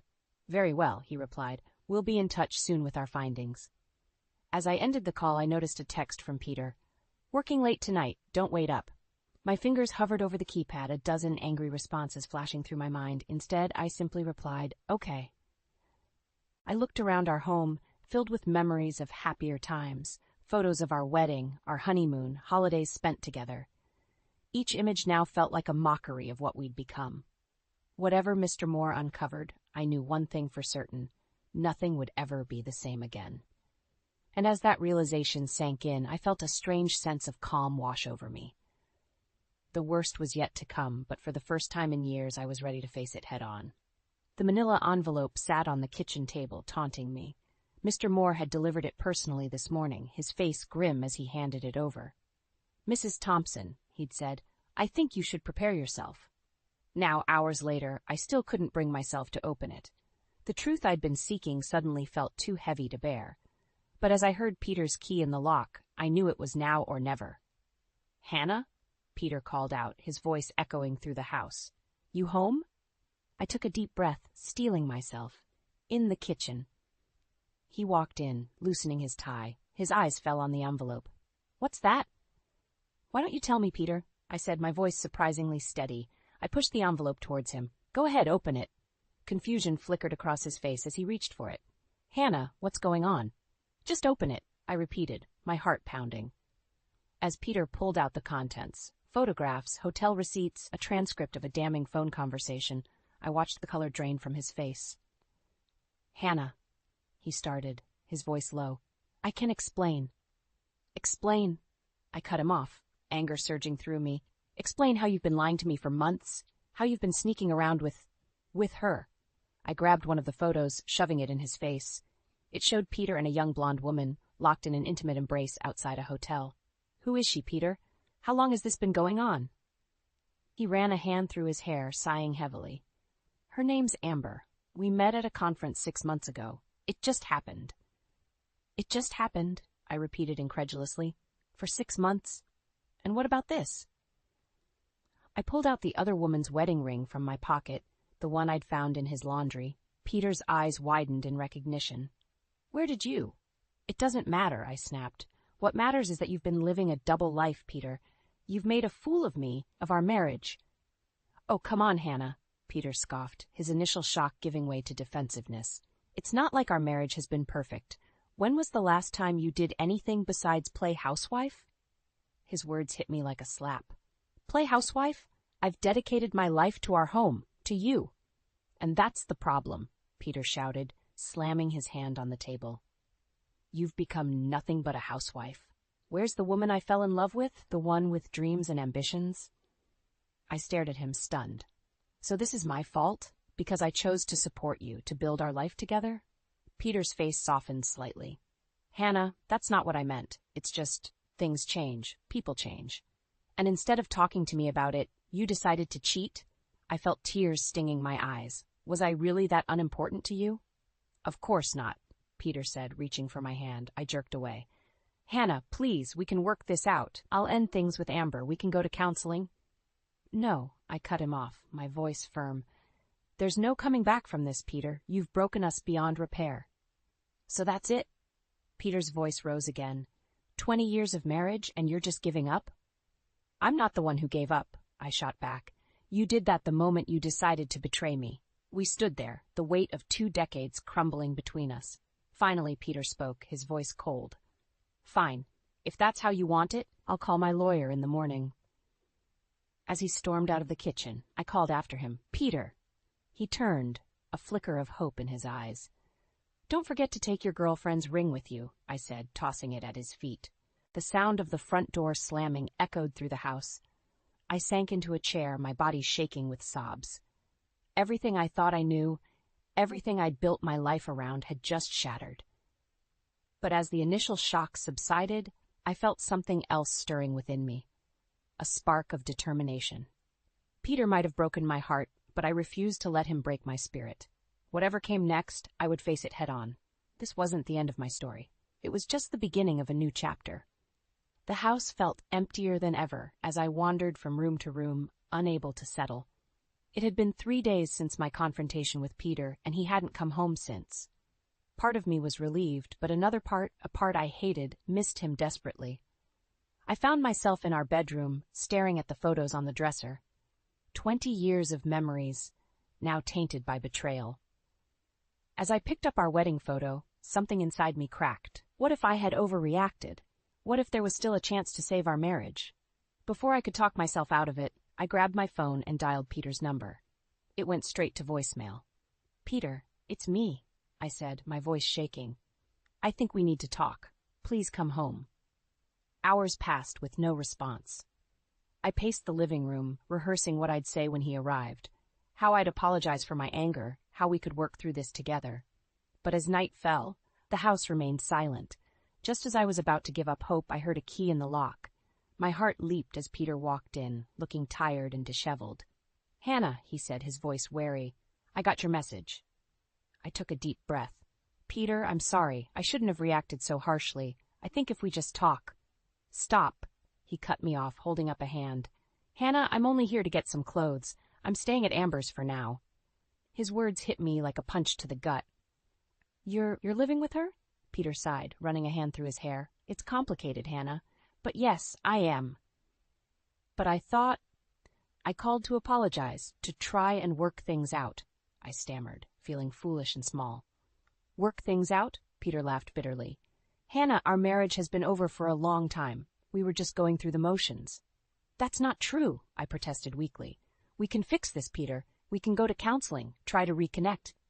I don't want to fix it. Peter exploded, his face flushed with anger. Don't you get it? I'm in love with Amber. She understands me in a way you never have. I felt like I was drowning, grasping for anything to keep me afloat. But what about our life together? Our home, our memories. Peter's expression softened slightly. I'm sorry, Hannah. I truly am. But I can't keep living a lie. Amber's pregnant. We're starting a family together. The world seemed to tilt on its axis. Pregnant, I whispered, my voice barely audible. How long have you known? A few weeks, Peter admitted. I was trying to find the right time to tell you. Anger surged through me, momentarily displacing the shock. The right time? Was that before or after you let me humiliate myself by begging you to come back? Peter at least had the decency to look ashamed. I'm sorry, Hannah. I never meant for things to end this way. As he turned to head upstairs, presumably to pack his things, something inside me snapped. You're sorry? I shouted, following him. You destroy our marriage, get another woman pregnant, and all you can say is you're sorry? Peter whirled around, his face contorted with frustration. What do you want from me, Hannah? I've made my choice. It's time for you to accept it and move on. Move on? I laughed hysterically. You've taken everything from me, Peter. My trust, my love, my future. What exactly am I supposed to move on to? For a moment, I saw a flicker of the man I'd fallen in love with in Peter's eyes, but it quickly vanished, replaced by cold determination. That's not my problem anymore, Hannah. I'll have my lawyer contact you about the divorce proceedings. As Peter disappeared into our bedroom, no, his old bedroom, I stood frozen in the hallway. The life I'd known, the future I'd planned, was crumbling around me. But as the initial shock wore off, I felt something else rising within me, a fierce, burning anger. Peter might think he'd taken everything from me, but he was wrong. I still had my dignity, my strength, and as I listened to him pack, I made a decision. This wasn't the end of my story. It was the beginning of my revenge. The divorce papers arrived on a Tuesday, a crisp manila envelope that felt like a death sentence for my marriage.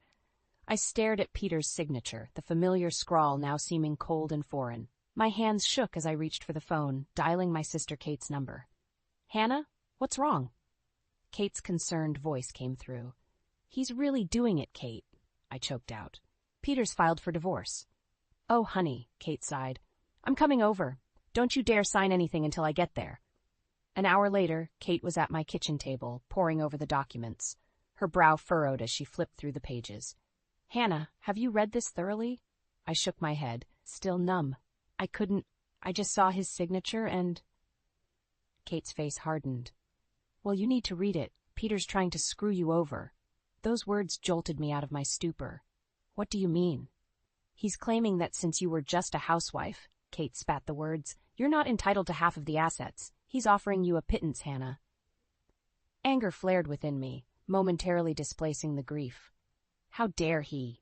I supported him through law school. I managed our home. I know, sis, Kate interrupted gently, but Peter's a lawyer. He knows how to manipulate the system. As the reality of the situation sank in, a new wave of despair washed over me. What am I going to do, Kate? I don't have any money of my own. How can I fight this? Kate squeezed my hand. You're not alone, Hannah. We'll figure this out. Just then my phone buzzed with a text. It was from an unknown number. Mrs. Thompson, this is Jack Moore. I have some information you need to see. Can we meet? I showed the message to Kate, explaining about the private investigator I'd hired. Hannah, Kate said slowly, I think you need to meet with him. Peter's playing dirty. It's time you fought back. The next day, I met Mr. Moore at a quiet cafe. He slid a thick folder across the table. Mrs. Thompson, what I found goes beyond just the affair. With trembling hands, I opened the folder. Inside were bank statements, property deeds, and offshore account details. My eyes widened as I realized what I was looking at. Peter's been hiding assets, Mr. Moore explained. Significant ones. He's been preparing for this divorce for months, maybe even years. The betrayal cut deep, but something else was rising within me. A fierce determination. What does this mean for the divorce? Mr. Moore leaned forward. It means you have leverage, Mrs. Thompson. Peter's committed fraud. If this comes to light, he could lose his law license. As the implications sank in, I felt a strange calm settle over me. Thank you, Mr. Moore. You've been incredibly helpful. Leaving the cafe, I called Kate. I need you to recommend a good divorce lawyer, I said, my voice steady. The best you know. Hannah? Kate sounded surprised by my tone. What happened? I'm done being the victim, Kate. Peter thinks he can walk all over me. He's about to learn how wrong he is. That evening, as I sat in my empty house, I pulled out an old photo album. Pictures of Peter and me in happier times stared back at me. I traced Peter's face in our wedding photo, remembering the man I thought I'd married. You should have been honest with me, Peter, I whispered to the smiling face. Now, all bets are off. I closed the album with a snap, my mind made up. Tomorrow, I'd meet with a lawyer. I'd fight for what was rightfully mine. And Peter? He was about to discover that the just a housewife he'd dismissed was a force to be reckoned with. As I climbed into my bed that night, I felt something I hadn't in weeks. Hope. This wasn't the end of my story. It was the beginning of my comeback. The sleek office of Sarah Goldstein, divorce attorney extraordinaire, felt like a war room. Spread across her desk were the documents Mr. Moore had provided, along with the insulting divorce papers Peter had served me. Hannah, Sarah said, her eyes sharp behind her glasses, with this evidence of hidden assets, we have a strong case, but we need to move fast.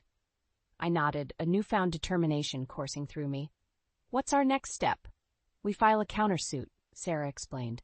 We'll demand a full financial disclosure and push for an emergency hearing. Peter won't see it coming. As we strategized, my phone buzzed. It was a text from Peter. We need to talk. Meet me at the house tonight. I showed Sarah the message. She frowned. Be careful, Hannah. He might be trying to manipulate you. I know, I replied, my jaw set.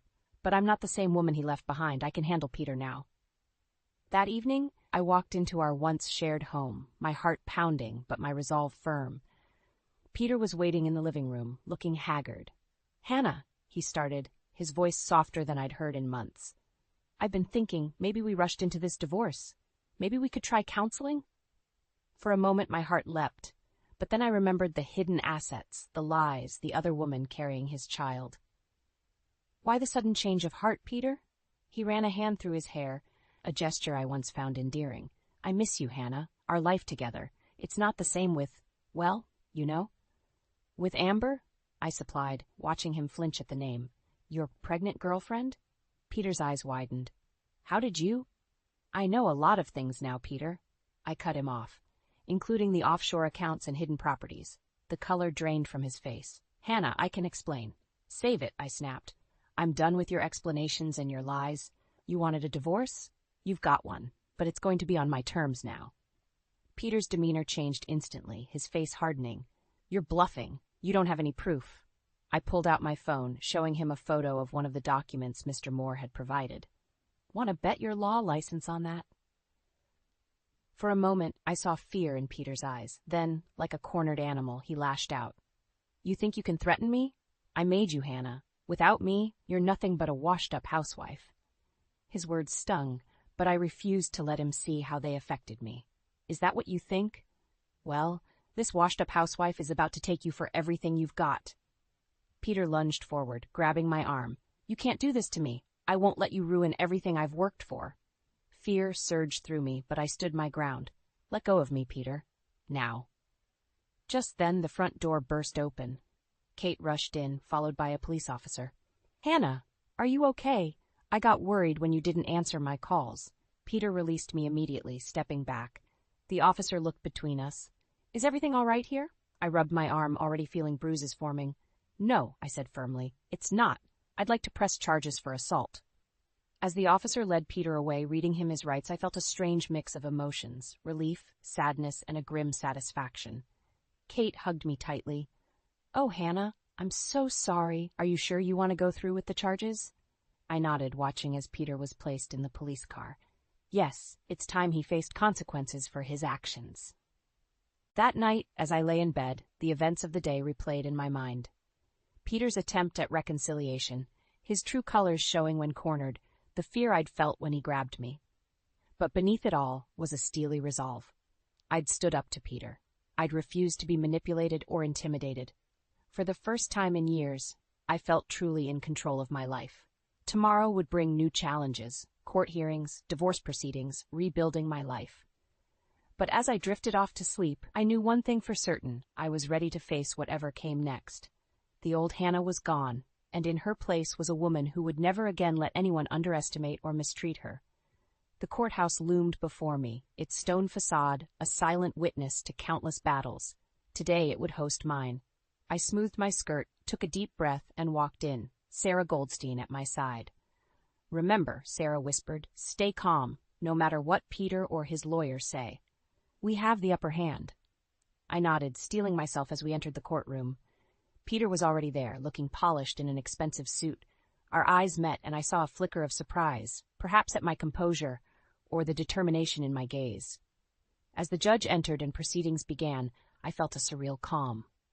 This was it, the moment that would define my future. Peter's lawyer spoke first, painting me as a vindictive wife, making false accusations out of spite. I clenched my fists under the table, willing myself to remain stoic. Then it was Sarah's turn. She stood, her voice clear and confident. "Your Honor, we have evidence that Mr. Thompson has committed fraud by hiding substantial assets." The courtroom erupted in murmurs. Peter's face paled as Sarah presented the documents from Mr. Moore. His lawyer scrambled to object, but the judge overruled him. As Sarah detailed the offshore accounts and properties Peter had concealed, I watched him squirm. For the first time I saw fear in his eyes, the fear of a man whose carefully constructed world was crumbling. Then the bombshell. "Furthermore, Your Honor," Sarah continued, "we have evidence of Mr. Thompson's infidelity, including his relationship with a woman who is now pregnant with his child." Gasps echoed through the courtroom. Peter's lawyer leaned in, whispering furiously to him. "I caught fragments. Didn't tell me. Changes everything." The judge called a recess, and as we filed out, I felt lightheaded. Sarah squeezed my arm. "You're doing great, Hannah. Stay strong." In the hallway, Peter cornered me. "How could you do this?" he hissed. "You're ruining everything." I stood my ground. "No, Peter. You ruined everything when you decided to betray our marriage." His eyes narrowed. "You think you've won? I still have tricks up my sleeve. By the time I'm done, you'll be lucky if you get a penny." Before I could respond, a commotion erupted near the courtroom doors. A young blonde woman burst in, her pregnant belly obvious. "Peter!" she cried. "What's going on? Why didn't you tell me about this hearing?" "Amber, Peter's mistress. The woman carrying his child." Our eyes met, and I saw confusion and hurt in hers. In that moment I felt an unexpected pang of sympathy. She, too, had been deceived by Peter. Peter looked panicked, caught between his wife and his pregnant girlfriend. "Amber, you shouldn't be here. Please, just go home." "Go home?" Amber's voice rose. "I'm carrying your child, Peter. You promised we'd be together." The hallway had gone silent, all eyes on our drama. I saw pity in some faces, disgust in others. Peter, the man I'd loved for 20 years, looked small and pathetic. Suddenly, Amber turned to me. "I'm so sorry," she sobbed. "I didn't know. He told me you were separated, that you didn't love him anymore." The weight of it all, the lies, the betrayal, the public humiliation, crashed over me. I felt my knees buckle, but Sarah caught me, steadying me. "Mrs. Thompson," the bailiff called, "the judge is ready to resume." As we re-entered the courtroom, I felt as if I was walking through a fog. Peter's deceptions had hurt not just me, but this young woman too. The life I'd built, the future I'd planned, all of it was gone. But as I took my seat, facing the judge, a strange clarity washed over me. This wasn't just about the money or the assets anymore. It was about justice, about standing up for myself and every other woman who had been lied to and manipulated. I looked at Peter, seeing him clearly for perhaps the first time. "You've lost, Peter," I said quietly. "Not just the case, but everything that ever mattered." As the judge called the court to order, I sat up straight, ready to face whatever came next. The old Hannah might have crumbled under the weight of this moment, but the woman I'd become? She was ready to fight and win. The sun streamed through the windows of my new apartment, casting a warm glow on the freshly painted walls. It had been 6 months since the fateful day in court, and my life had transformed in ways I never could have imagined. I sipped my morning coffee, savoring the quiet moment before starting my day. The stillness was interrupted by a ping from my phone, a news alert. My heart skipped a beat as I read the headline, "Prominent lawyer Peter Thompson disbarred for fraud and ethical violations." A mix of emotions washed over me: vindication, sadness, and finally, a sense of closure. I had won the divorce settlement, exposing Peter's hidden assets and securing my financial future. But the victory had come at a cost. The scandal had rocked our community, and Peter's career had crumbled in the aftermath. As I scrolled through the article, my phone rang. It was Kate. "Hannah, have you seen the news?" she asked, her voice a mix of concern and excitement. "I just did," I replied, surprised by the calmness in my voice. "How are you feeling about it?" Kate paused. "I'm more concerned about how you're feeling. Are you okay?" I took a deep breath, considering her question. "You know what, Kate? I really am. For the first time in years, I feel free." We chatted for a few more minutes before I had to get ready for work. Yes, work. In the months following the divorce, I had rediscovered my passion for interior design, a dream I had set aside when I married Peter. Now I was apprenticing at a local firm, learning the ropes and building a new career. As I walked to the office, I passed the coffee shop where Peter and I used to have our Sunday brunches. Through the window, I caught a glimpse of a familiar face: Amber, Peter's former mistress. Her baby bump had given way to a stroller.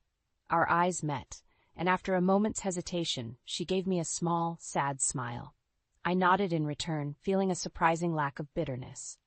We had both been victims of Peter's deception, in our own ways. At the office, my colleague Sandra greeted me with a knowing look. "Quite the headlines today, huh?" she said, handing me a stack of fabric swatches. I nodded, focusing on the task at hand. "Life has a way of balancing the scales," I replied, surprised by the wisdom in my own words. As the day progressed, I found myself reflecting on the journey of the past year. The pain of betrayal, the fear of an uncertain future, the struggle to reclaim my identity. It had all led me here, to this moment of strength and self-discovery. That evening, as I walked home, my phone buzzed with a text. It was from Peter. My heart raced as I opened it. "Hannah, I know I have no right to ask, but I need help. Can we talk?" I stared at the message, memories of our life together flashing through my mind. The young, ambitious lawyer I had fallen in love with, the man who had betrayed and belittled me, the broken figure in the courtroom, watching his lies unravel. Taking a deep breath, I typed my response. "I'm sorry, Peter, but that chapter of our lives is closed. I wish you well, but I can't be the one to help you anymore." As I hit send, I felt a weight lift from my shoulders. The last tie to my old life had been severed. I was no longer Peter's wife, no longer the woman who would sacrifice her own needs for his ambitions. I was Hannah, strong, independent, and finally, truly free. Entering my apartment, I was greeted by the vision board I had created, filled with dreams and goals for my new life. Travel plans, design projects, even a tentative sketch for a book I hoped to write someday. Each item represented a piece of myself I was reclaiming and nurturing. As I settled onto my balcony with a glass of wine, watching the sun set over the city, I felt a profound sense of peace. The road ahead was uncertain, but for the first time in years, I was excited about the journey. "Here's to new beginnings," I whispered to myself, raising my glass to the fading light.